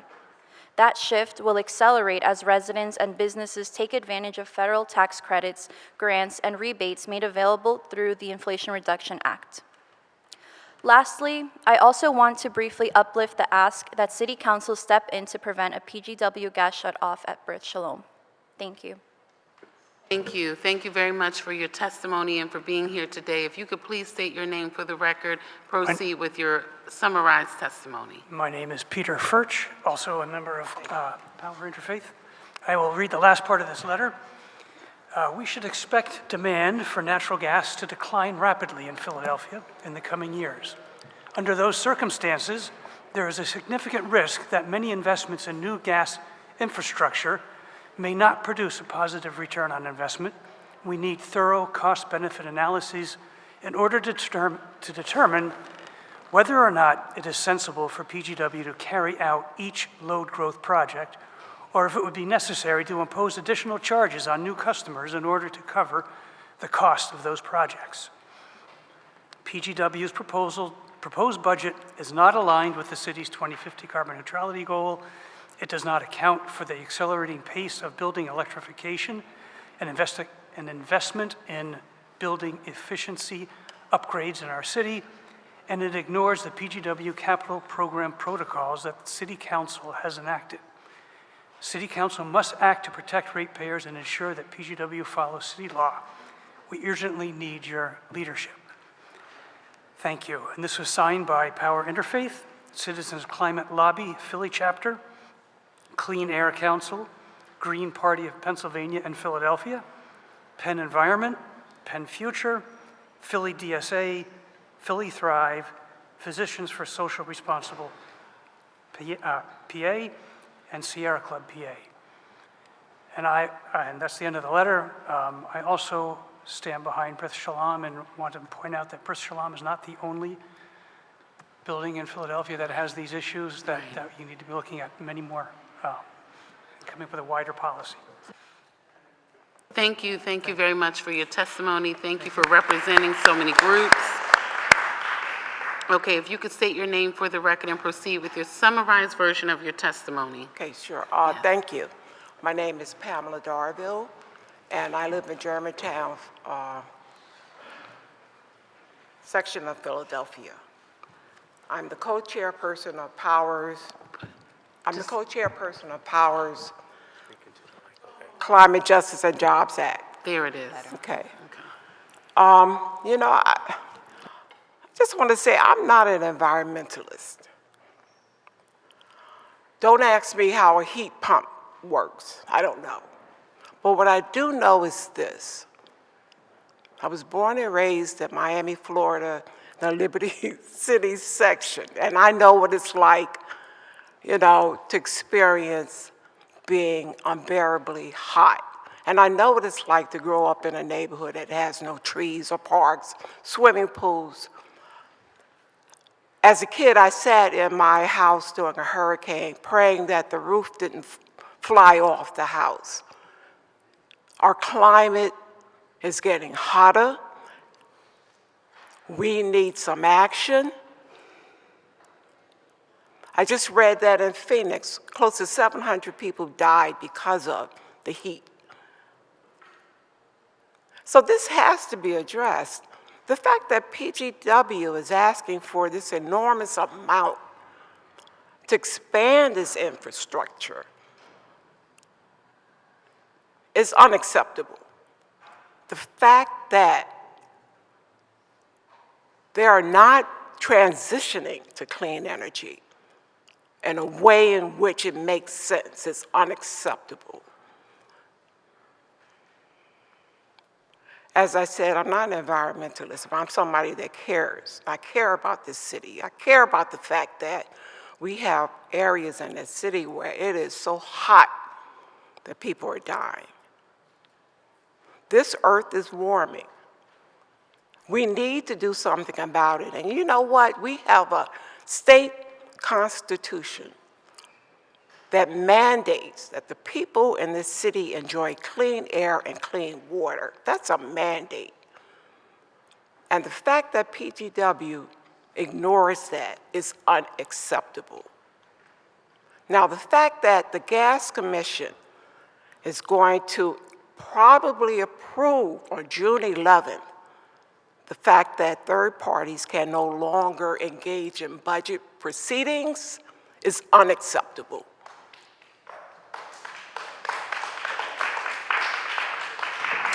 City Council should look at that and they should say no. You know why? Because it gives PGW a cloak of no transparency at all, no accountability at all. So I'm here to say the people need to know what's going on. They need to be aware of what's happening. The fact that PGW continues this position that they are not accountable to the people, even though they are owned by the people, is unacceptable. Please just don't rubber stamp what PGW puts forth. It is not business as usual today. People are suffering out there, and they're going to continue to suffer unless some action is taken. So, City Council, please say no to the Gas Commission, excluding people from participating in their budget proceedings. City Council, please support Brith Shalom. Thank you. Thank you very much for your testimony. Please state your name for the record. Proceed with your summarized testimony. Okay. Hello, my name is Jackson Hart. I'll keep this quick. I'm here today as a representative of Philly DSA, the Democratic Socialists of America. We work in coalition with Power Interfaith, Clean Air Council, Sierra Club, and many, many other local organizations. I'm also here as an apprentice in the electrical trade. See, 2 years ago, I took a good hard look at the state of the world, and I saw the impacts of climate change. I saw power outages, forest fires, flooding, air pollution, poverty, and how all of this greatly harms Black and brown communities disproportionately. Everything I was reading said we need to drastically cut fossil fuel use, expand the electrical grid, and retrofit our buildings. Electrification is key, and we need people to do that work. There's a shortage of trade workers and not enough electrical workers, so I left my desk job and went to trade school. Wow. I want a job in demand and one that gives me purpose. And being an electrician is pretty awesome, honestly. So what I'm seeing in the field of residential wiring is homeowners replacing their gas-powered appliances as much as possible. Not just for cost savings, and we all know about those PGW bills, but they're also concerned about safety. Natural gas is methane. It's a highly combustible gas. Ask the people of Port Richmond. and it's proven to cause respiratory problems, especially child asthma. Folks who can afford to decarbonize are doing it because it's the right thing to do, and the return on investments makes good sense to them. Meanwhile, in Massachusetts, the first utility-run thermal network came online yesterday. Good for them, right? So when I see that the Finance Committee is entertaining PGW's budget without the legally required cost-benefit analysis, I'm baffled. Is there a concept of an ROI regarding new pipes and hookups? And I don't just mean financially. I'm also talking about the reality of climate change and the health and future of Philadelphians. We can make much better sense, and here's how. 1, City Council should follow its own rules. Do not spend our money without a cost-benefit analysis from PGW. And then have an accountant check the math. 2, listen to us. This coalition has been begging our city leaders to hear our concerns for years. We could be doing other things. We could all take up new hobbies and have shorter finance hearings if we make number 3 happen. Act. Make good financial, moral, and future-thinking decisions, because the people of Philadelphia cannot afford the status quo. Thank you. Thank you. Thank you very, very much for your testimony, and thank you for being here. Is there any further witnesses for Bill number 240417?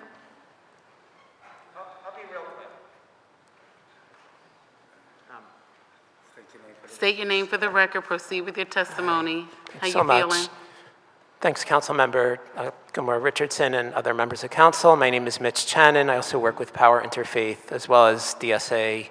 I'm not going to talk about the fossil fuel issues right now. I just wanted to add a note about the Brith Shalom situation. So I am not a tenant there, but I wanted to just share a little more info. So from what I understand, there is a temporary reprieve because of medical certificates that were filed, and that is required by state law. So what PGW has done, as far as I understand, is just comply with the law and give people a month, and then there can be another month of a temporary halt on the shutoff when and if medical certificates are renewed. After that time, from what I understand, the shutoff notice will be in effect once again. And so also from what I understand, PECO, which is an investor-owned utility, not publicly owned, has not elected to threaten shutoff and is instead taking action to recover the money that they are owed from the building owner, who is the one who's actually responsible. So it's great that people have a temporary reprieve, but what happens after that? In 6 weeks or so, when the medical certificates can no longer delay a shutoff, what is going to happen? And so, again, I am not a Brith Shalom tenant, but I've been meeting and talking with folks, and I hope council will take action to put pressure on PGW to ensure that there is not a shutoff once those medical certificates expire. PGW should do the same thing that PECO is doing and try to get payment from the people who actually owe them the money, the building owners. The tenants are not responsible for this. So I'll leave it there, and I appreciate your time. Thank you. Thank you so much, Mitch. Is there anyone here to testify on Bill number 240417? Okay, seeing none, we will now proceed to Bill number 240416. Tavari Brown. Okay, and if you could just state your name for the record and proceed with your testimony.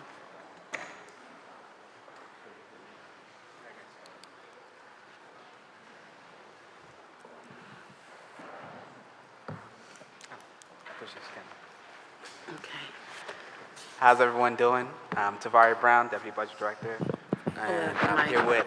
We can't hear you. All right, shout out to the vertically challenged people. So, I'm Tavari Brown, Deputy Budget Director, and I'm here with Jackie Dunn, City Treasurer. So, good afternoon, Chair Gilmore Richardson, and members of the Finance Committee. I'm trying to do this fast. My name is Tavari Brown, Deputy Budget Director for Capital, and I'm joined by Jackie Dunn, City Treasurer. We're here today to testify in support of Bill number 240416, which was introduced on May 9th, 2024. The purpose of the bill is to obtain approval from the City Council to authorize an increase in non-electoral indebtedness in the city within the Pennsylvania constitutional limit. The loan in question requests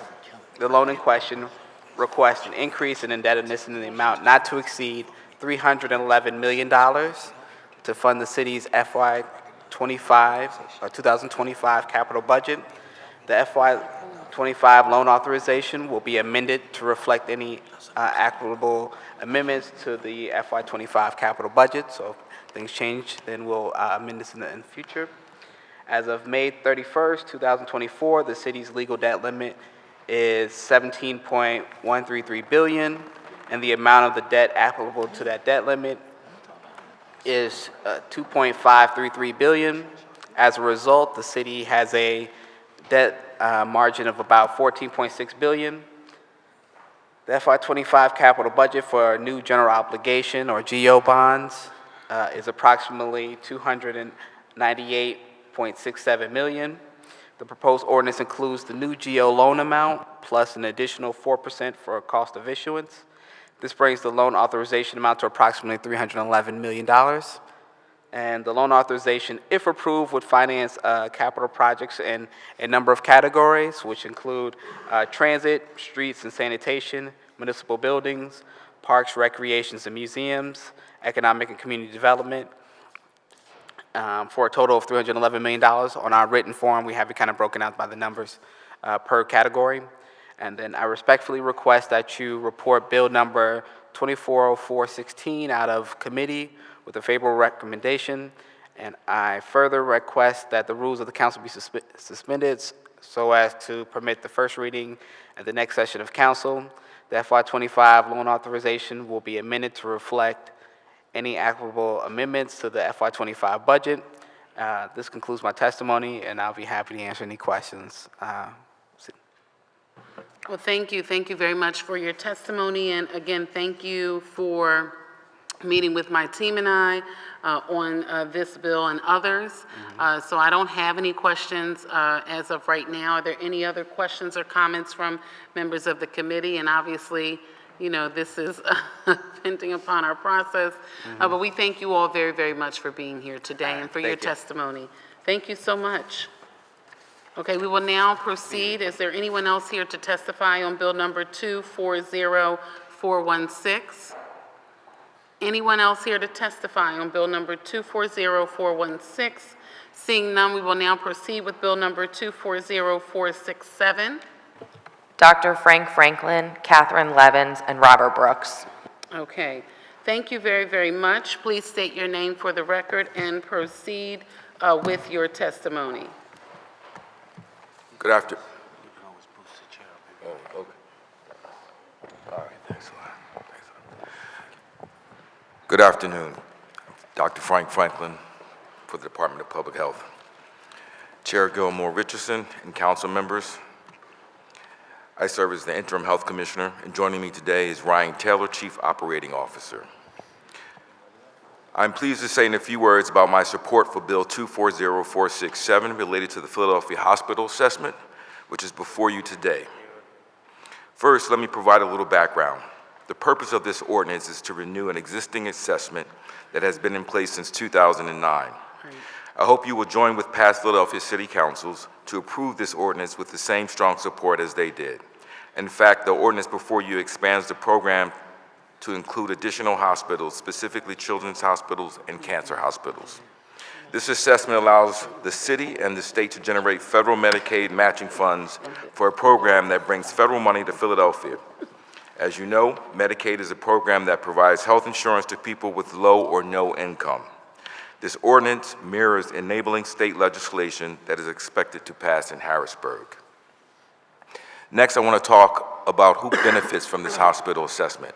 First, hospitals benefit. Overall, hospitals receive more in federal Medicaid funding each year than they would without this assessment. There are federal dollars that would otherwise not flow into our city. As you know, our hospitals are large employers and provide critical health services for low-income Philadelphians. This assessment has broad support among our city's hospitals and has such support for many years. Through their letters of support and the representatives here today, the hospitals have expressed their support this year as well. Second, the city's health department also benefits. This assessment provides funding annually to the city health centers and other public health programs in the city of Philadelphia. This helps us to defray the cost of administering the assessment and provides funding that increases our ability to serve the very same patients who benefit from Medicaid, those living in poverty. Third, and most importantly, Philadelphians living in poverty benefit. They benefit by having better access to health care when they need it. This assessment has a strong support and approval from our state legislature as well as the Federal Centers for Medicaid and Medicare Services, or CMS. I would like to add my strong support also. Lastly, I would like to address the amendment to the ordinance which has been provided to the committee. The Philadelphia Hospital Assessment requires several federal approvals, one of which is the approval of the assessment itself. Earlier this month, the PA Department of Human Services, or DHS, submitted information to CMS seeking approval of the assessment structure. Based on the information provided to CMS, a modification to the assessment structure has been deemed to be necessary. In order to structure the assessment in a way that stays as close to the otherwise proposed assessment framework as possible, while also adhering to CMS's requirements, DHS is proposing to add a separate assessment rate for high-volume Medicaid hospitals without changing the assessment percentages for other hospitals. Accordingly, the assessment rate for high-volume Medicaid hospitals as defined in the city ordinance is now proposed to be 2.6%. The assessment rate for children's hospitals will remain at 2% as originally proposed. The assessment rate for all other hospitals subject to the assessment will remain at 3.9% as originally proposed. Temple University Hospital is the high-volume Medicaid hospital that will be impacted by this change. I want to thank the committee for its consideration of this ordinance, and I respectfully request that the rules of the council be suspended so that the bill may have its first reading at the next meeting of council. We are available for any questions that the committee may have at this time. Thank you very much, Commissioner, for your testimony today. Any questions from the panel? No? Okay, thank you very much. Did you have something that you wanted to add? No? Okay, all right. Well, listen, thank you very much for being here today, and we appreciate your testimony. Can we have the clerk call the next panel of witnesses to testify? Catherine Levins, Robert Brooks.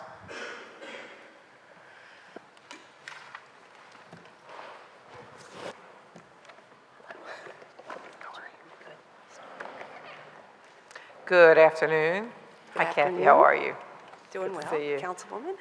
So please state your name for the record and yes. proceed with your testimony. Yes, good afternoon. My name is Catherine Levins. I'm Vice President of Government Affairs and Public Policy for the Temple University Health System. Thank you for holding this hearing today on a very important topic.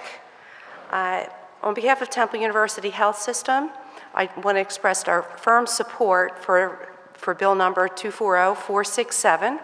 This legislation revises provisions of the Philadelphia Code establishing a model for the reauthorization of the Philadelphia Hospital Assessment for state fiscal years 2024-25 through 2028-29 and authorizes the Philadelphia Department of Health to enter into an intergovernmental agreement with the Commonwealth to effectuate this model.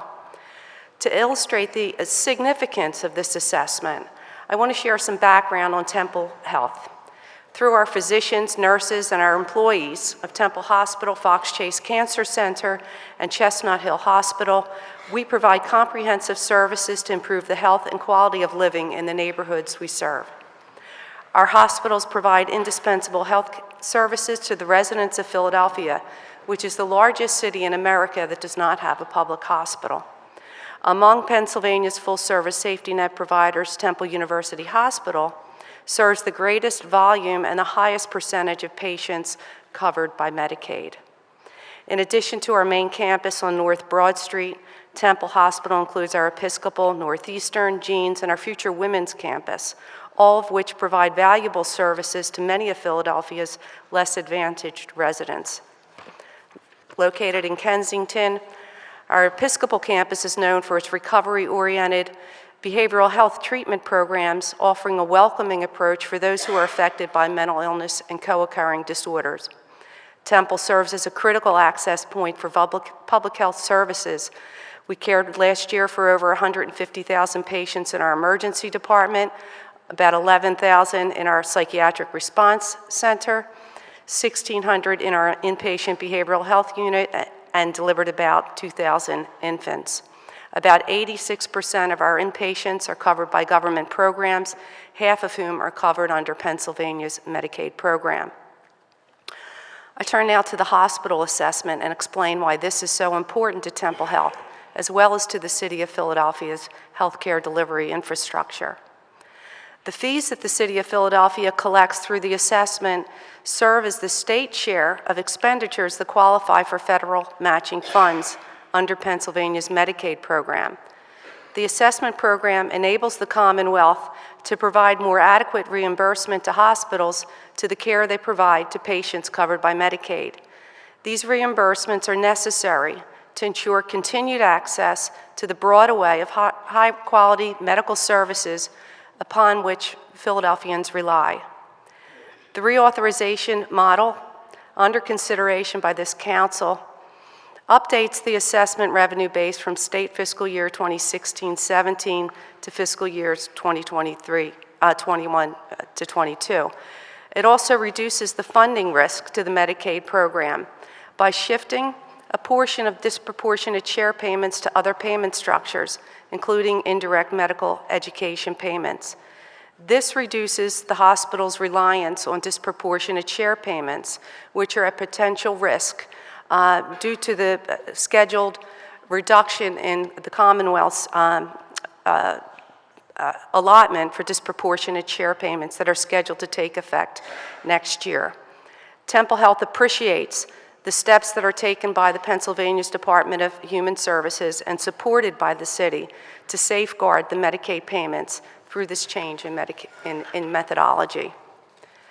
At Temple Health's recommendation during a public stakeholder meeting last November, the reauthorization broadens the scope of the assessments to include cancer hospitals.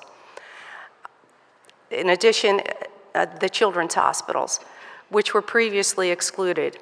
In compliance with federal regulations, the two historic tiers for general acute care hospitals and for high-volume Medicaid hospitals.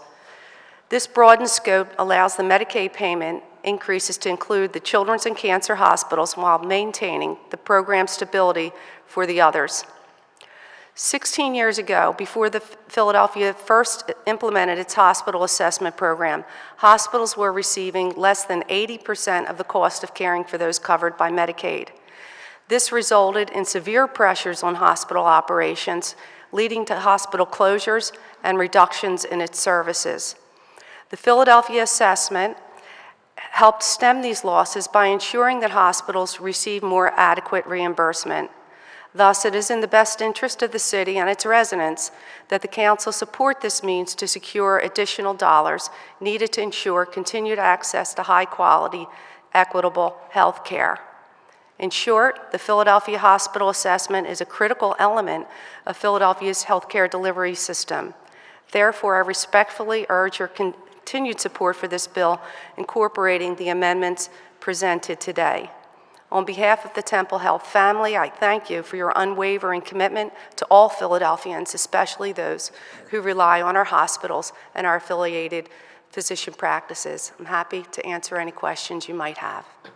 Well, thank you. Thank you very much for the testimony, and to Dr. Frank Franklin, our interim health commissioner, and to you, Catherine, and also Robert. And I also like to recognize Bill Ryan from Einstein, who I spoke with about this legislation, and he actually testified on this bill the last time we had to deal with this hospital reassessment bill. And then also Peter Grohlman from CHOP.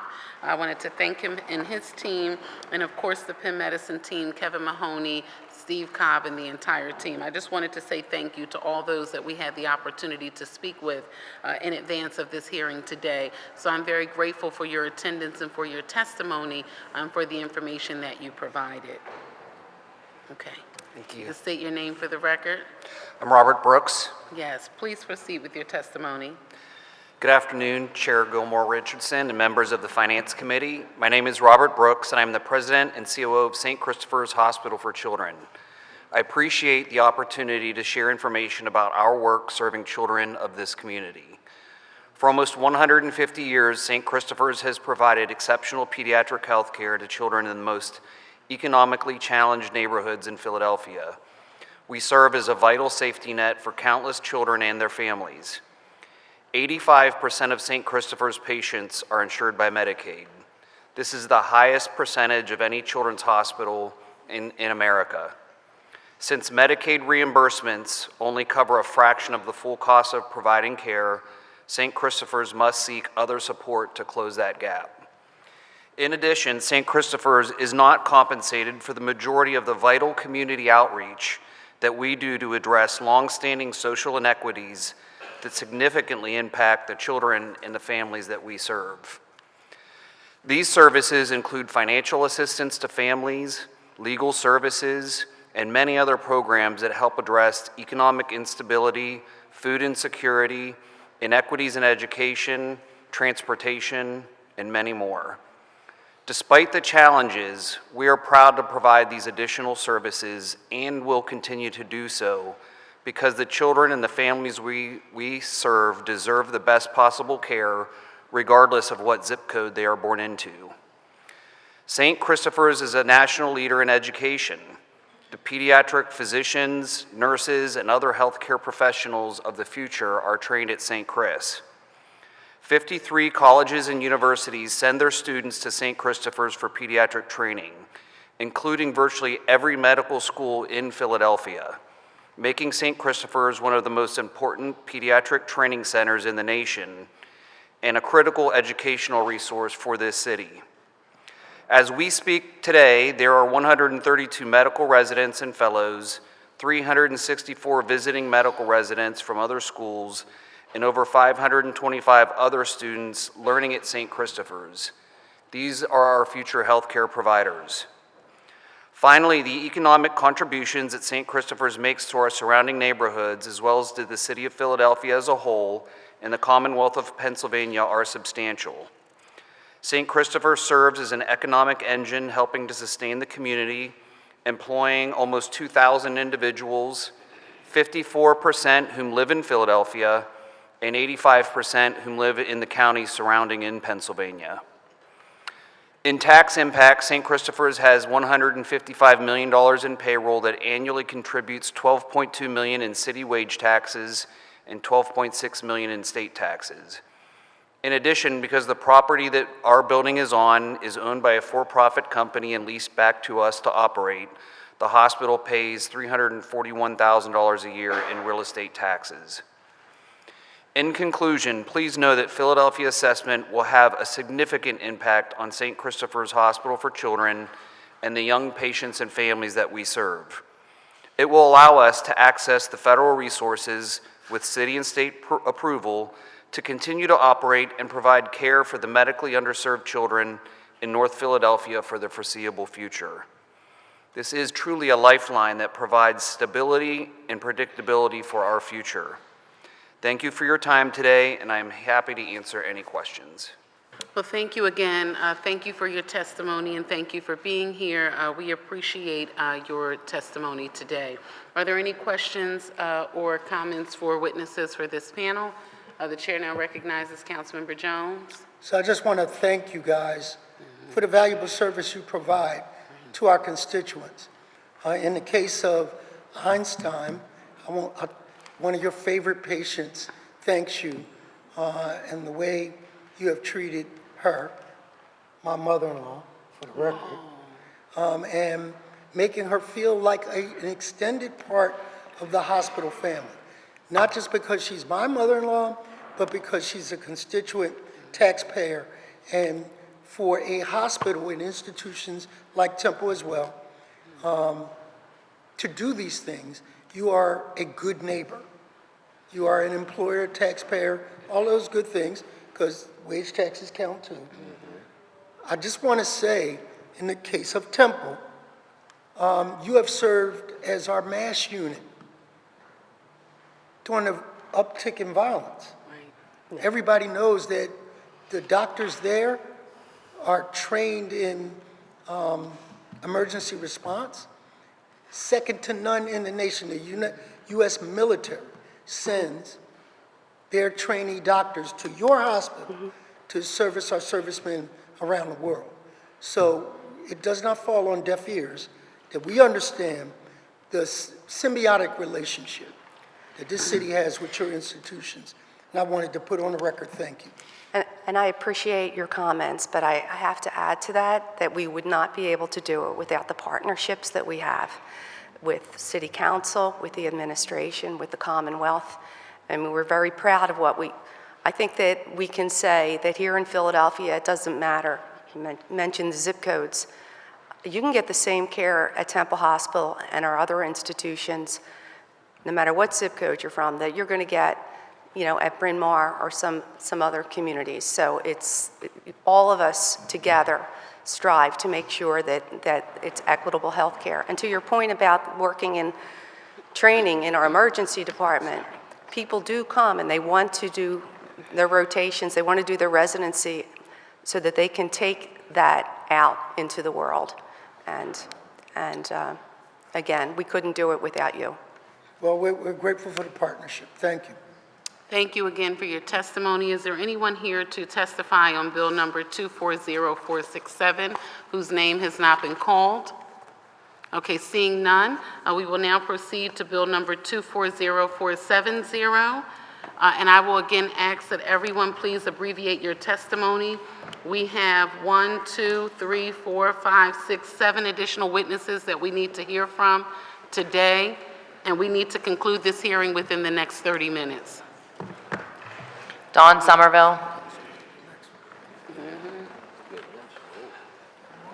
Okay, please state your name for the record and proceed with your testimony. Good afternoon, Dawn Somerville. Good afternoon, Chairperson Gilmore Richardson and members of the Finance Committee. My name is Dawn Somerville. I am the Deputy Commerce Director.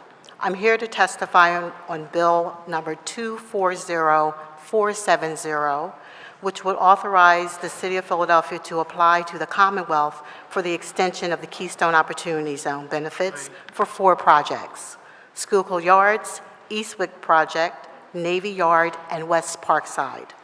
These sites are managed by Brandywine Realty Trust, the Philadelphia Redevelopment Authority, Ensemble, and PIDC, respectively. KOZ is an economic development program created by the Commonwealth to stimulate investment and employment growth on vacant or underutilized properties. Businesses located in these designated zones are authorized to apply for the state and local tax credit exemptions and tax abatements for a term of up to 10 years. The KOZ program allows the city to spur economic development and attract businesses that may not otherwise choose to develop or locate in Philadelphia.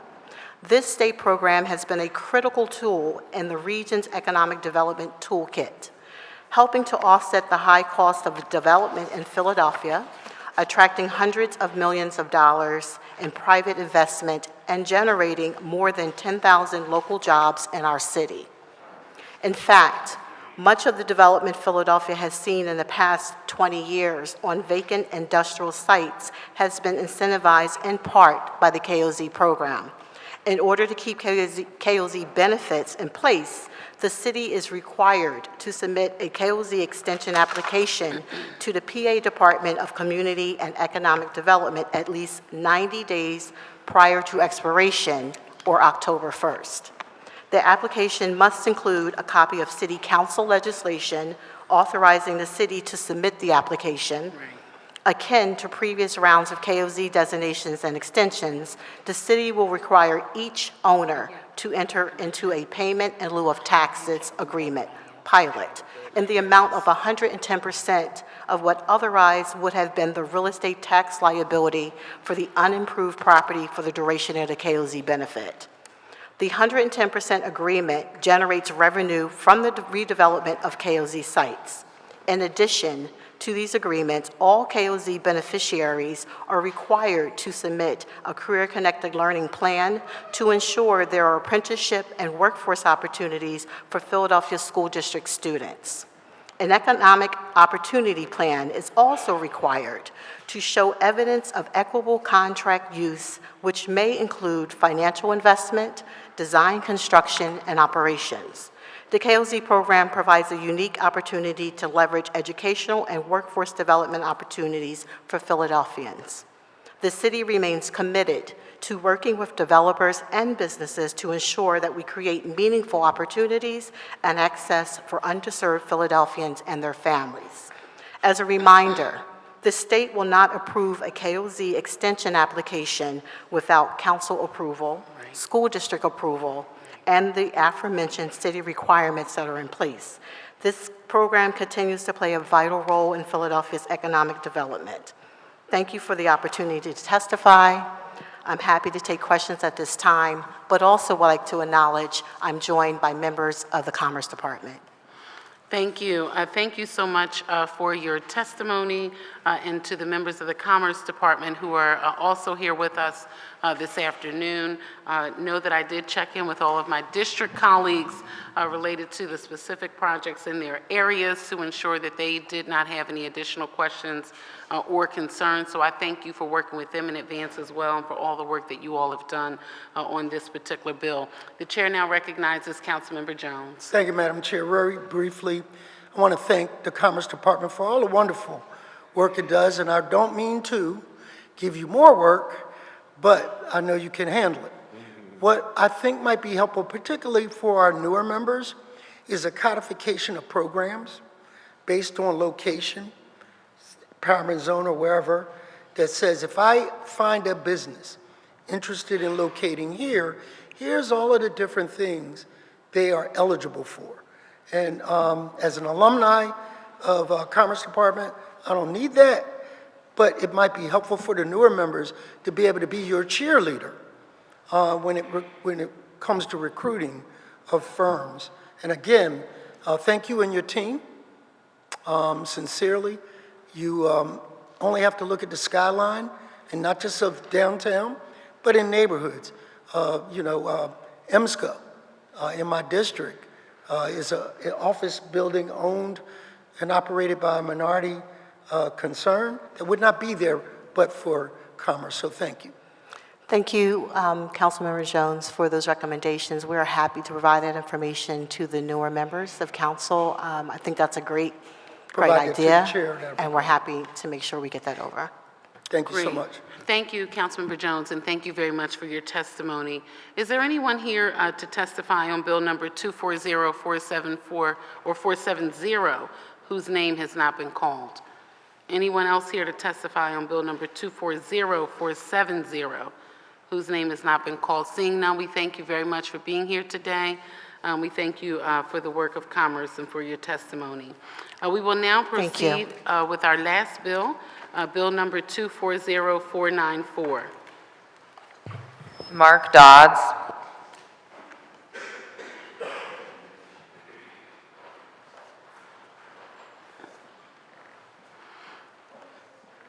Okay, if you could just please state your name for the record and proceed with your testimony. Hello. Good afternoon, Councilmember Gilmore Richardson, other members of the Finance Committee, and members of City Council. I am Mark Dodds, Interim Deputy Director of the Division of Housing and Community Development. I will present testimony today on behalf of the administration on Bill number 240494, which permits the city to apply for Federal Community Development Block Grant, Home Investment Partnership, Emergency Solutions Grant, and housing opportunities for persons with AIDS funds, and for state funds from the Department of Community and Economic Development. The bill refers to Exhibit A, which is the proposed annual action plan 2024 to 2025, the required HUD funding application. The annual action plan 2024 to 25 details our plan for spending funds from 4 primary federal sources, as well as from the state's Department of Community and Economic Development, the Housing Trust Fund, and the Neighborhood Preservation Initiative. As detailed in the Annual Action Plan 2024 to 25, the city was awarded approximately $44.3 million in CDBG, $11.3 million in home, $9.6 million in HOPWA, and $3.9 million in ESG funds for the upcoming fiscal year. The annual action plan goals are aligned with Philadelphia's high priority housing and community development needs. These goals are to create affordable homeowner and rental housing opportunities, preserve affordable homeowner and rental housing, reduce homelessness and expand special needs housing opportunities, foster open access to all housing and community resources and programs, address economic, education, and income needs of people and communities, strengthen community assets, and manage vacant land. Also to promote fair housing and access to opportunities. While our annual action plan makes strategic investments over the course of the upcoming year to address our housing needs, it is comprehensive and sustained commitment to housing as infrastructure that makes the greatest impact. Accordingly, we are especially grateful to City Council for the critical funding provided through NPI and through the city charter change mandating that 0.5% of the city's general fund be allocated to the Housing Trust Fund. As detailed in the annual action plan, over half of our total funding will go to put people in homes and keep people in homes. This work includes the production and preservation of rental housing, mortgage foreclosure prevention and eviction prevention programs, rental assistance, home repair programs such as basic systems repair and heater hotline. We will also continue programs that prevent homelessness and support people with special needs. These programs include rental assistance through ESG home and HOPWA programs and adaptive modifications. We will continue to invest in organizations and programs that meet our residents where they are, serving them in their own communities. These include our housing counseling agencies, our neighborhood advisory committees, and our neighborhood energy centers. We are also seeking to improve the quality of life of neighborhoods and provide job opportunities by funding local organizations to maintain vacant land. Vibrant commercial corridors are important for healthy communities. Accordingly, we invest significant resources in community and economic development. The plan includes funding for business loan programs, commercial-oriented real estate grants, corridor management support, and building improvement support. The coming year will continue to be challenging, and we are determined to meet that challenge. Please know that we are relying on City Council to approve this plan expeditiously because the city will forfeit its funding from HUD unless city submits an annual action plan no later than August 15th, 2023. To permit expeditious transmittal of the annual action plan to HUD, suspension of the rules to permit the first reading at the next council session is requested. I will be happy to answer any questions you or members of council may have. Thank you for the opportunity to present this testimony. Thank you. Thank you very much for your testimony and for the information provided, and also for ensuring that we were able to get this in one time, and you know what I mean. The chair now recognizes Councilmember Jones. Thank you, Madam Chair. Were you here for the Brith Shalom comments? Yes. So help me to understand how this housing and affordable housing strategy intersects with the problems we're facing with a Brith Shalom, which is not uncommon for other parcels, affordable units, and we're losing them to these kinds of circumstances. Tell me specifically in your plan, and maybe you can't do it today because we have to be out of here, but this is something that we are going to hone in on because it's a pervasive problem. It's not a one and done with Brith Shalom. If you could briefly articulate how the plan addresses these type of situations. Sure. Very briefly, I would say that the plan is very, very heavy in the production and preservation of affordable housing. Much of that funding, very much appreciated, like I mentioned in my testimony, is NPI funding, and that will help a little bit. We understand the need is very great, but that will help a little bit of what you're talking about. All right, so that was a good answer if I were just listening. But in specifics to Brith Shalom, what arrow would you pull out of your quiver to help solve this problem? Yeah, I guess I would say that there are ongoing conversations, some of which with other city agencies, that it's something that's top of mind. We're committed to looking at, being creative, trying to find a solution there. Then I see you're in tune. Okay, I'll stop there. Well, thank you, Councilman Jones, but I wanted to add on there, you mentioned NPI, and you mean Neighborhood Preservation Initiative? Yes. Okay, and so then I would then offer the question relative to the bonding for NPI. And I know you may not be able to answer that question. That may be a question for finance. But if we are going to utilize NPI as a part of the solution relative to some of the overarching concerns we have for Brith Shalom and others, then I think we have to make sure that on the finance side, that the bonding is happening for MPI so that we have those dollars available. And so is it your understanding that that will be the case and that we will be able to leverage the CDBG dollars as well in order to do what we need to do from a housing perspective? Yeah, I mean, you bring up a good point. MPI is a critical part of this housing plan. There's no question. We also know that that funding is not set to last forever, so we need to be thinking forward about additional funding and opportunities to get money to help serve our residents. Right, and so I just wanted to put that on the record, particularly around MPI and the bonding, right? Because we've already run out of the dollars that we've already bonded for previously. And so we will need to do another bond reauthorization in order for us to have additional spending capability. And so I say that and put it on the record that if we are looking to pair with the CDBG dollars as well as the MPI dollars, then we need to take action. And when I say the we, that would be on the administrative side of government and finance in order to get that done so that we can together work to get that passed once we receive the information from the admin. Okay, so I just wanted to put that on the record.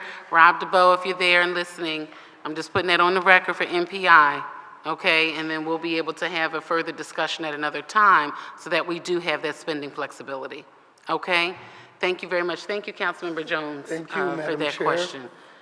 Okay, are there any further questions or comments for this witness? Okay, seeing none, we thank you. We thank you very, very Thank you. much for being here today. I understand we have some witnesses that will provide public comment. I'm respectfully requesting that you summarize your testimony as succinct as possible so that we can proceed with moving on to our public meeting. Marguerite Bird, Marlene Robinson, Jennifer Schuman, and Andy Toy. Okay, if you could state your name for the record and proceed with your testimony. I think you're the last man standing, Andy, for this one. Marguerite Bird, Marlene Robinson, Jennifer Schuman. Okay. We have been here a while. Okay, I don't believe they are still here, and so if you could state your name for the record, proceed with a Sure. summarized version of your testimony. Guess everybody's tired now.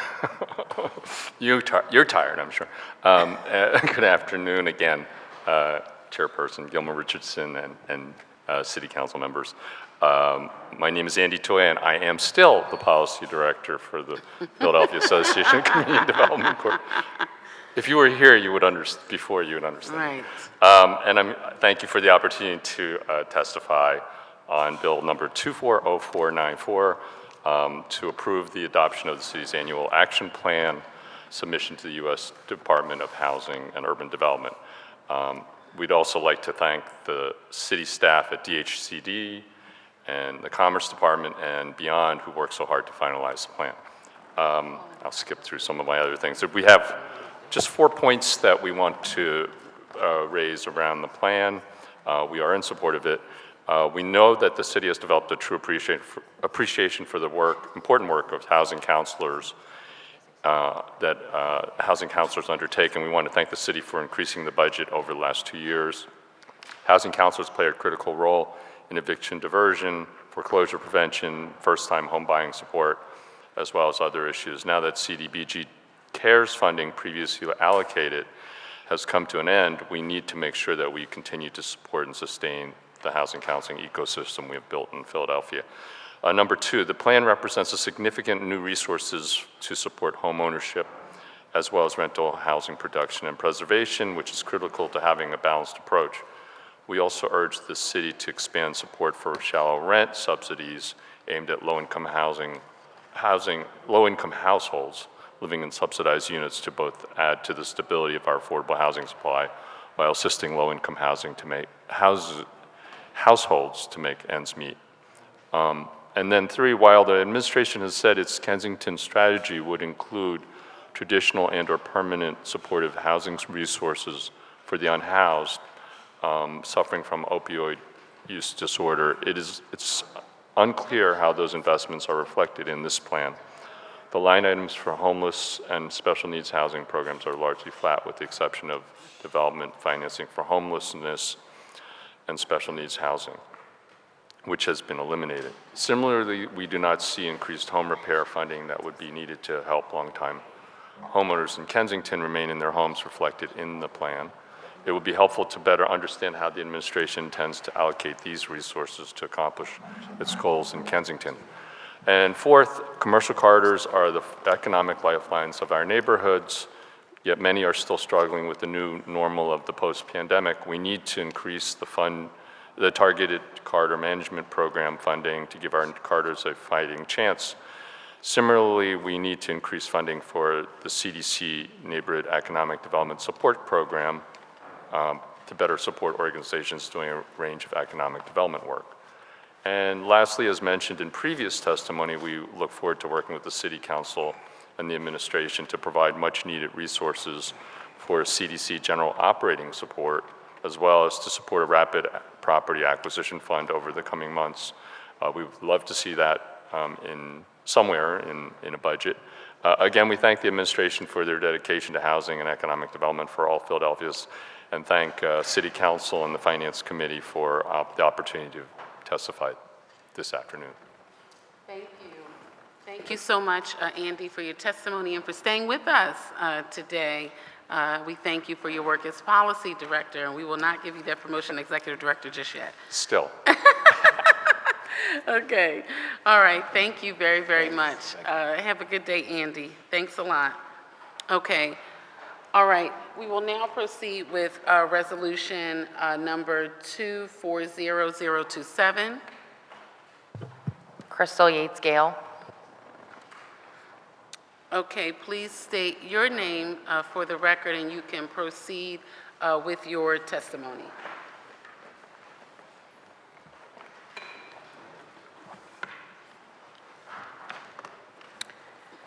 Good afternoon, Chair Member Gilmore Richardson and members of the Committee on Finance. I am Crystal Yates Gale, the Deputy Managing Director of Health and Human Services, and with me today is David Holloman, the Interim Executive Director of the Office of Homeless Services. Today I'm here to testify on resolution number 240027.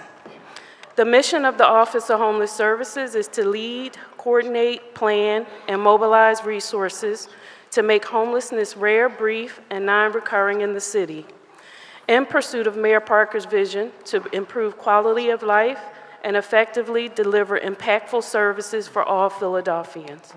Philadelphia's homeless services system consists of more than 75 homeless, housing, and service providers working together with local, state, and federal government entities.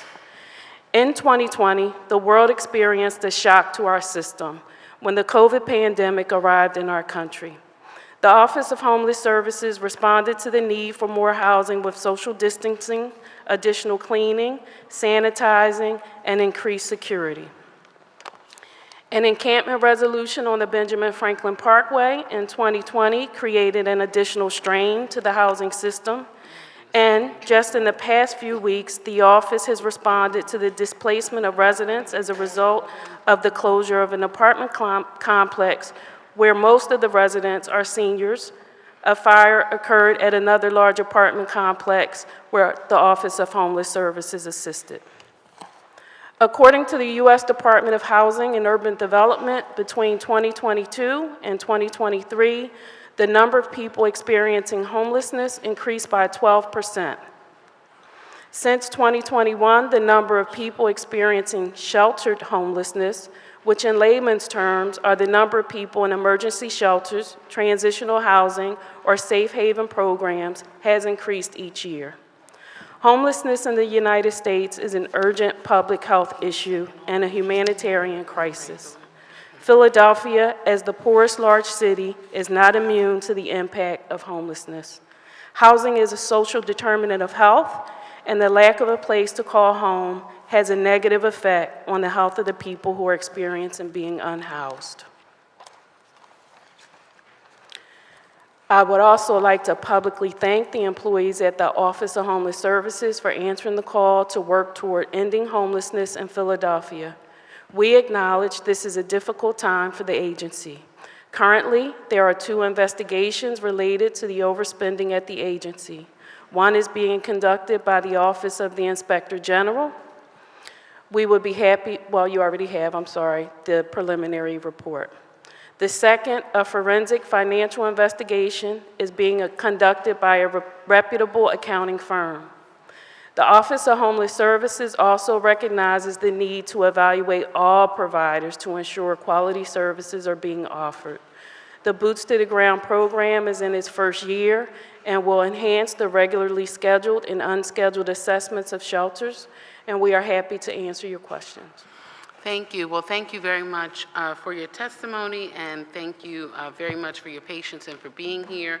I also wanted to thank our Executive Director, David Holloman, for being here, and also Finance Director Rob DeBoe for being available, and all the team members of OHS who are here. I thank you all very much for your presence, and I want to give a special thank you to the team members who have come over to the office during the number of hearings that we've held to help the individuals who need housing placement. So I want to give you all a special shout out. You've really been helping us connect people to services and get them into the shelter system, particularly families. I know we had another case, because now what's happening is everyone calls my office or shows up to my office who needs to be placed, particularly sometimes they leave from Appletree and walk across the street. And so we thank you for helping us service unhoused individuals, particularly the families that have young children. We just had another case of a pregnant mother with 4 children, and you all helped us with that. So I just wanted to say thank you for that. I'm going to reserve the balance of all of my questions except one. It's one question that I do need to get on the record that'll be helpful for what we need to do today, the remainder of this week and next week. If you could just state for the record, and I'm also doing this because of time as well, we have 5 minutes. Okay.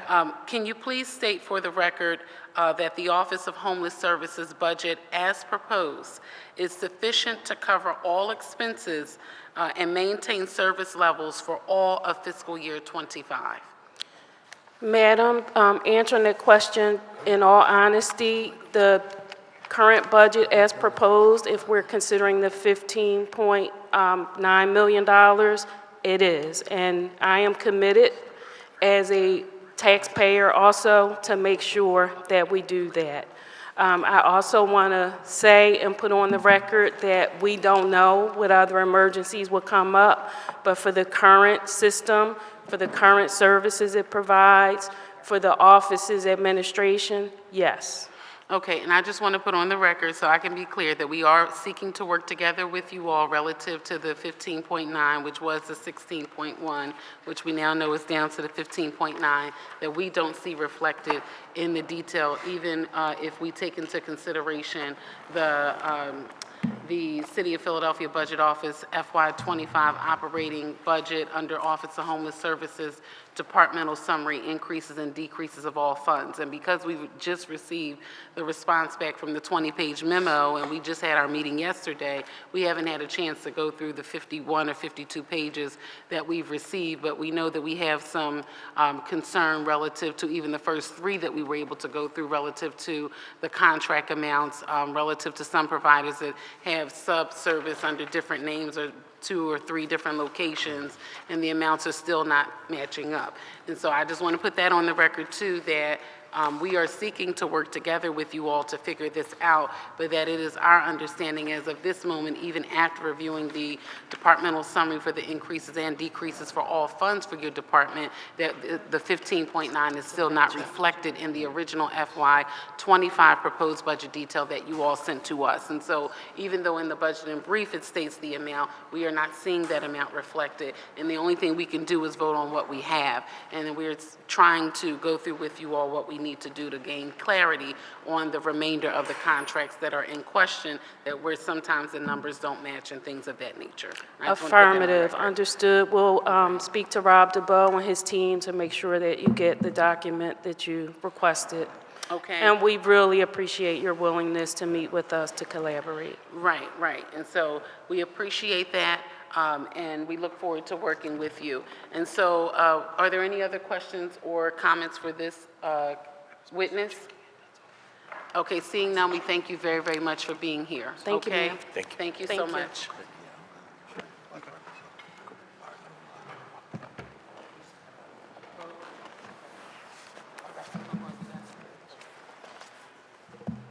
All right, is there anyone else here to testify on any of the bills or resolution whose names have not been called?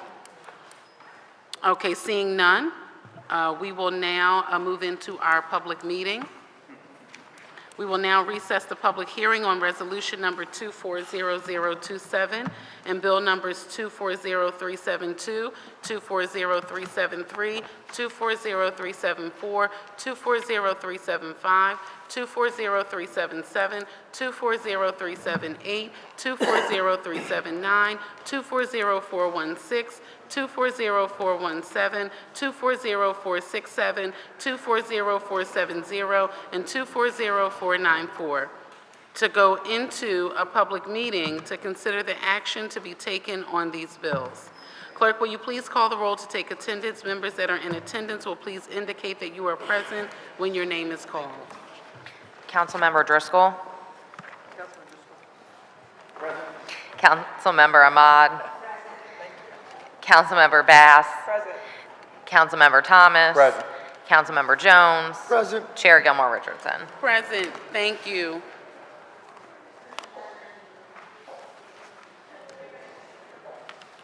Thank you. A quorum of the committee is present.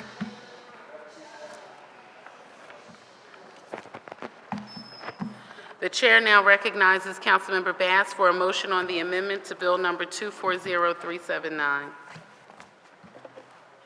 Thank you, Madam Chair. I offer an amendment to Bill Number 240379. A copy of the amendment has been circulated to all members of the committee, and I move that the amendment to Bill Number 240379 be approved. Second.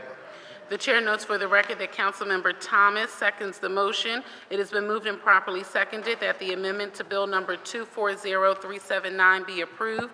All those in favor of the motion will signify by stating aye. Aye. Those opposed? The ayes have it, and the motion carries. The chair now recognizes Councilmember Bass for a motion on Bill Number 240379 as amended.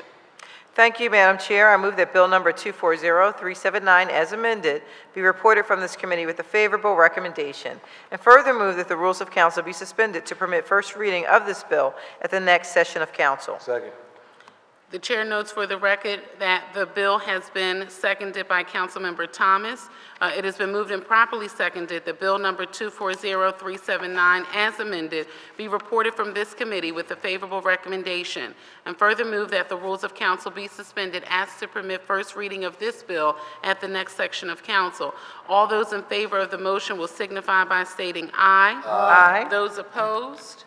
The ayes have it, and the motion carries. The chair now recognizes Councilmember Bass for a motion on the amendment to Bill Number 240467. Thank you, Madam Chair. I offer an amendment to Bill Number 240467. A copy of the amendment has been circulated to all members of the committee, and I move that the amendment to Bill Number 240467 be approved. Second. The chair notes for the record that Councilmember Thomas seconds the motion. It has been moved and properly seconded that the amendment to Bill Number 240467 be approved. All those in favor of the motion will signify by stating aye. Aye. Those opposed? The ayes have it, and the motion carries. The chair now recognizes Councilmember Bass for a motion on Bill Number 240467.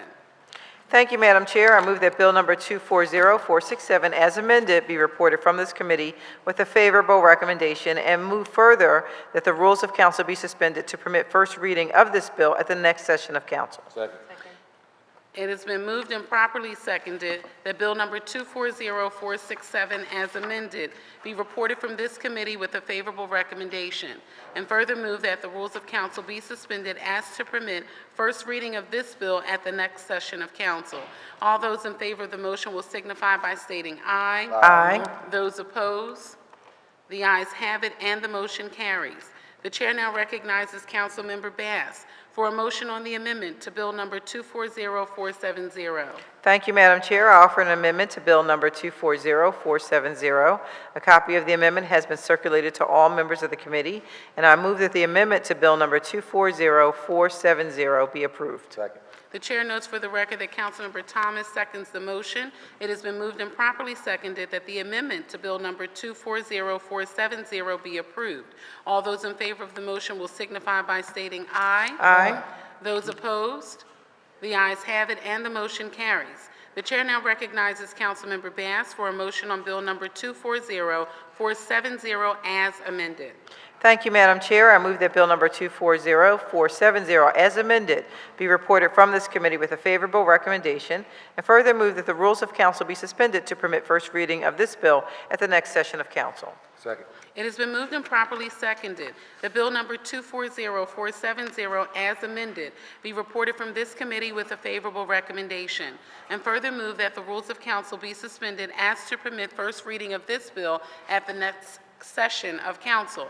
All those in favor of the motion will signify by stating aye. Aye. Those opposed? The ayes have it, and the motion carries. The chair now recognizes Councilmember Bass for a motion on Bill Number 240372. Thank you, Madam Chair. I move that Bill Number 240372 be reported from this committee with a favorable recommendation, and further move that the rules of council be suspended to permit first reading of this bill at the next session of council. Second. The chair notes for the record that Councilmember Thomas seconds the motion. It has been moved and properly seconded that Bill Number 240372 be reported from this committee with a favorable recommendation, and further move that the rules of council be suspended as to permit first reading of this bill at the next session of council. All those in favor of the motion will signify by stating aye. Aye. Those opposed? The ayes have it, and the motion carries. The chair now recognizes Councilmember Bass for a motion on Bill Number 240373. Thank you, Madam Chair. I move that Bill Number 240373 be reported from this committee with a favorable recommendation, and further move that the rules of council be suspended to permit first reading of this bill at the next session of council. Second. The chair notes for the record that Councilmember Thomas seconds the motion. It has been moved and properly seconded that Bill Number 240373 be reported from this committee with a favorable recommendation, and further move that the rules of council be suspended as to permit first reading of this bill at the next session of council. All those in favor of the motion will signify by stating aye. Aye. Those opposed? The ayes have it, and the motion carries. The chair now recognizes Councilmember Bass for a motion on Bill Number 240374. Thank you, Madam Chair. I move that Bill Number 240374 be reported from this committee with a favorable recommendation, and further move that the rules of council be suspended to permit first reading of this bill at the next session of council. Second. The chair notes for the record that Councilmember Thomas seconds the motion. It has been moved and properly seconded that Bill Number 240374 be reported from this committee with a favorable recommendation, and further move that the rules of council be suspended as to permit first reading of this bill at the next session of council. All those in favor of the motion will signify by stating aye. Aye. Those opposed? The ayes have it, and the motion carries. The chair now recognizes Councilmember Bass for a motion on Bill Number 240375. Thank you, Madam Chair. I move that Bill Number 240375 be reported from this committee with a favorable recommendation, and further move that the rules of council be suspended to permit first reading of this bill at the next session of council. Second. The chair notes for the record that Councilmember Jones seconds the motion. It has been moved and properly seconded that Bill Number 240375 be reported from this committee with a favorable recommendation, and further move that the rules of council be suspended as to permit first reading of this bill at the next session of council. All those in favor of the motion will signify by stating aye. Aye. Those opposed? The ayes have it, and the motion carries. The chair now recognizes Councilmember Bass for a motion on Bill Number 240377. Thank you, Madam Chair. I move that Bill Number 240377 be reported from this committee with a favorable recommendation, and further move that the rules of council be suspended to permit first reading of this bill at the next session of council. Second. The chair notes for the record that Councilmember Thomas seconds the motion. It has been moved and properly seconded that Bill Number 240377 be reported from this committee with a favorable recommendation, and further move that the rules of council be suspended as to permit first reading of this bill at the next section of council. All those in favor of the motion will signify by stating aye. Aye. Those opposed? The ayes have it, and the motion carries. The chair recognizes Councilmember Bass for a motion on Bill Number 240378. Thank you, Madam Chair. I move that Bill Number 240378 be reported from this committee with a favorable recommendation, and further move that the rules of council be suspended to permit first reading of this bill at the next session of council. Second. The chair notes for the record that Councilmember Jones seconds the motion. It has been moved and properly seconded that Bill number 240378 be reported from this committee with a favorable recommendation, and further move that the rules of council be suspended as to permit first reading of this bill at the next session of council. All those in favor of the motion will signify by stating aye. Aye. Those opposed? The ayes have it, and the motion carries. The chair now recognizes Councilmember Bass for a motion on Bill number 240416. Thank you, Madam Chair. I move that Bill number 240416 be reported from this committee with a favorable recommendation, and further move that the rules of council be suspended to permit first reading of this bill at the next session of council. Second. The chair notes for the record that Councilmember Thomas seconds the motion. It has been moved and properly seconded that Bill number 240416 be reported from this committee with a favorable recommendation, and further move that the rules of council be suspended as to permit first reading of this bill at the next session of council. All those in favor of the motion will signify by stating aye. Aye. Those opposed? The ayes have it, and the motion carries. The chair now recognizes Councilmember Bass for a motion on Bill number 240417. Thank you, Madam Chair. I move that Bill number 240417 be reported from this committee with a favorable recommendation, and further move that the rules of council be suspended to permit first reading of this bill at the next session of council. Second. The chair notes for the record that Councilmember Thomas seconds the motion. It has been moved and properly seconded that Bill number 240417 be reported from this committee with a favorable recommendation, and further move that the rules of council be suspended as to permit first reading of this bill at the next session of council. All those in favor of the motion will signify by stating aye. Aye. Those opposed? The ayes have it, and the motion carries. The chair now recognizes Councilmember Bass for a motion on Bill number 240494.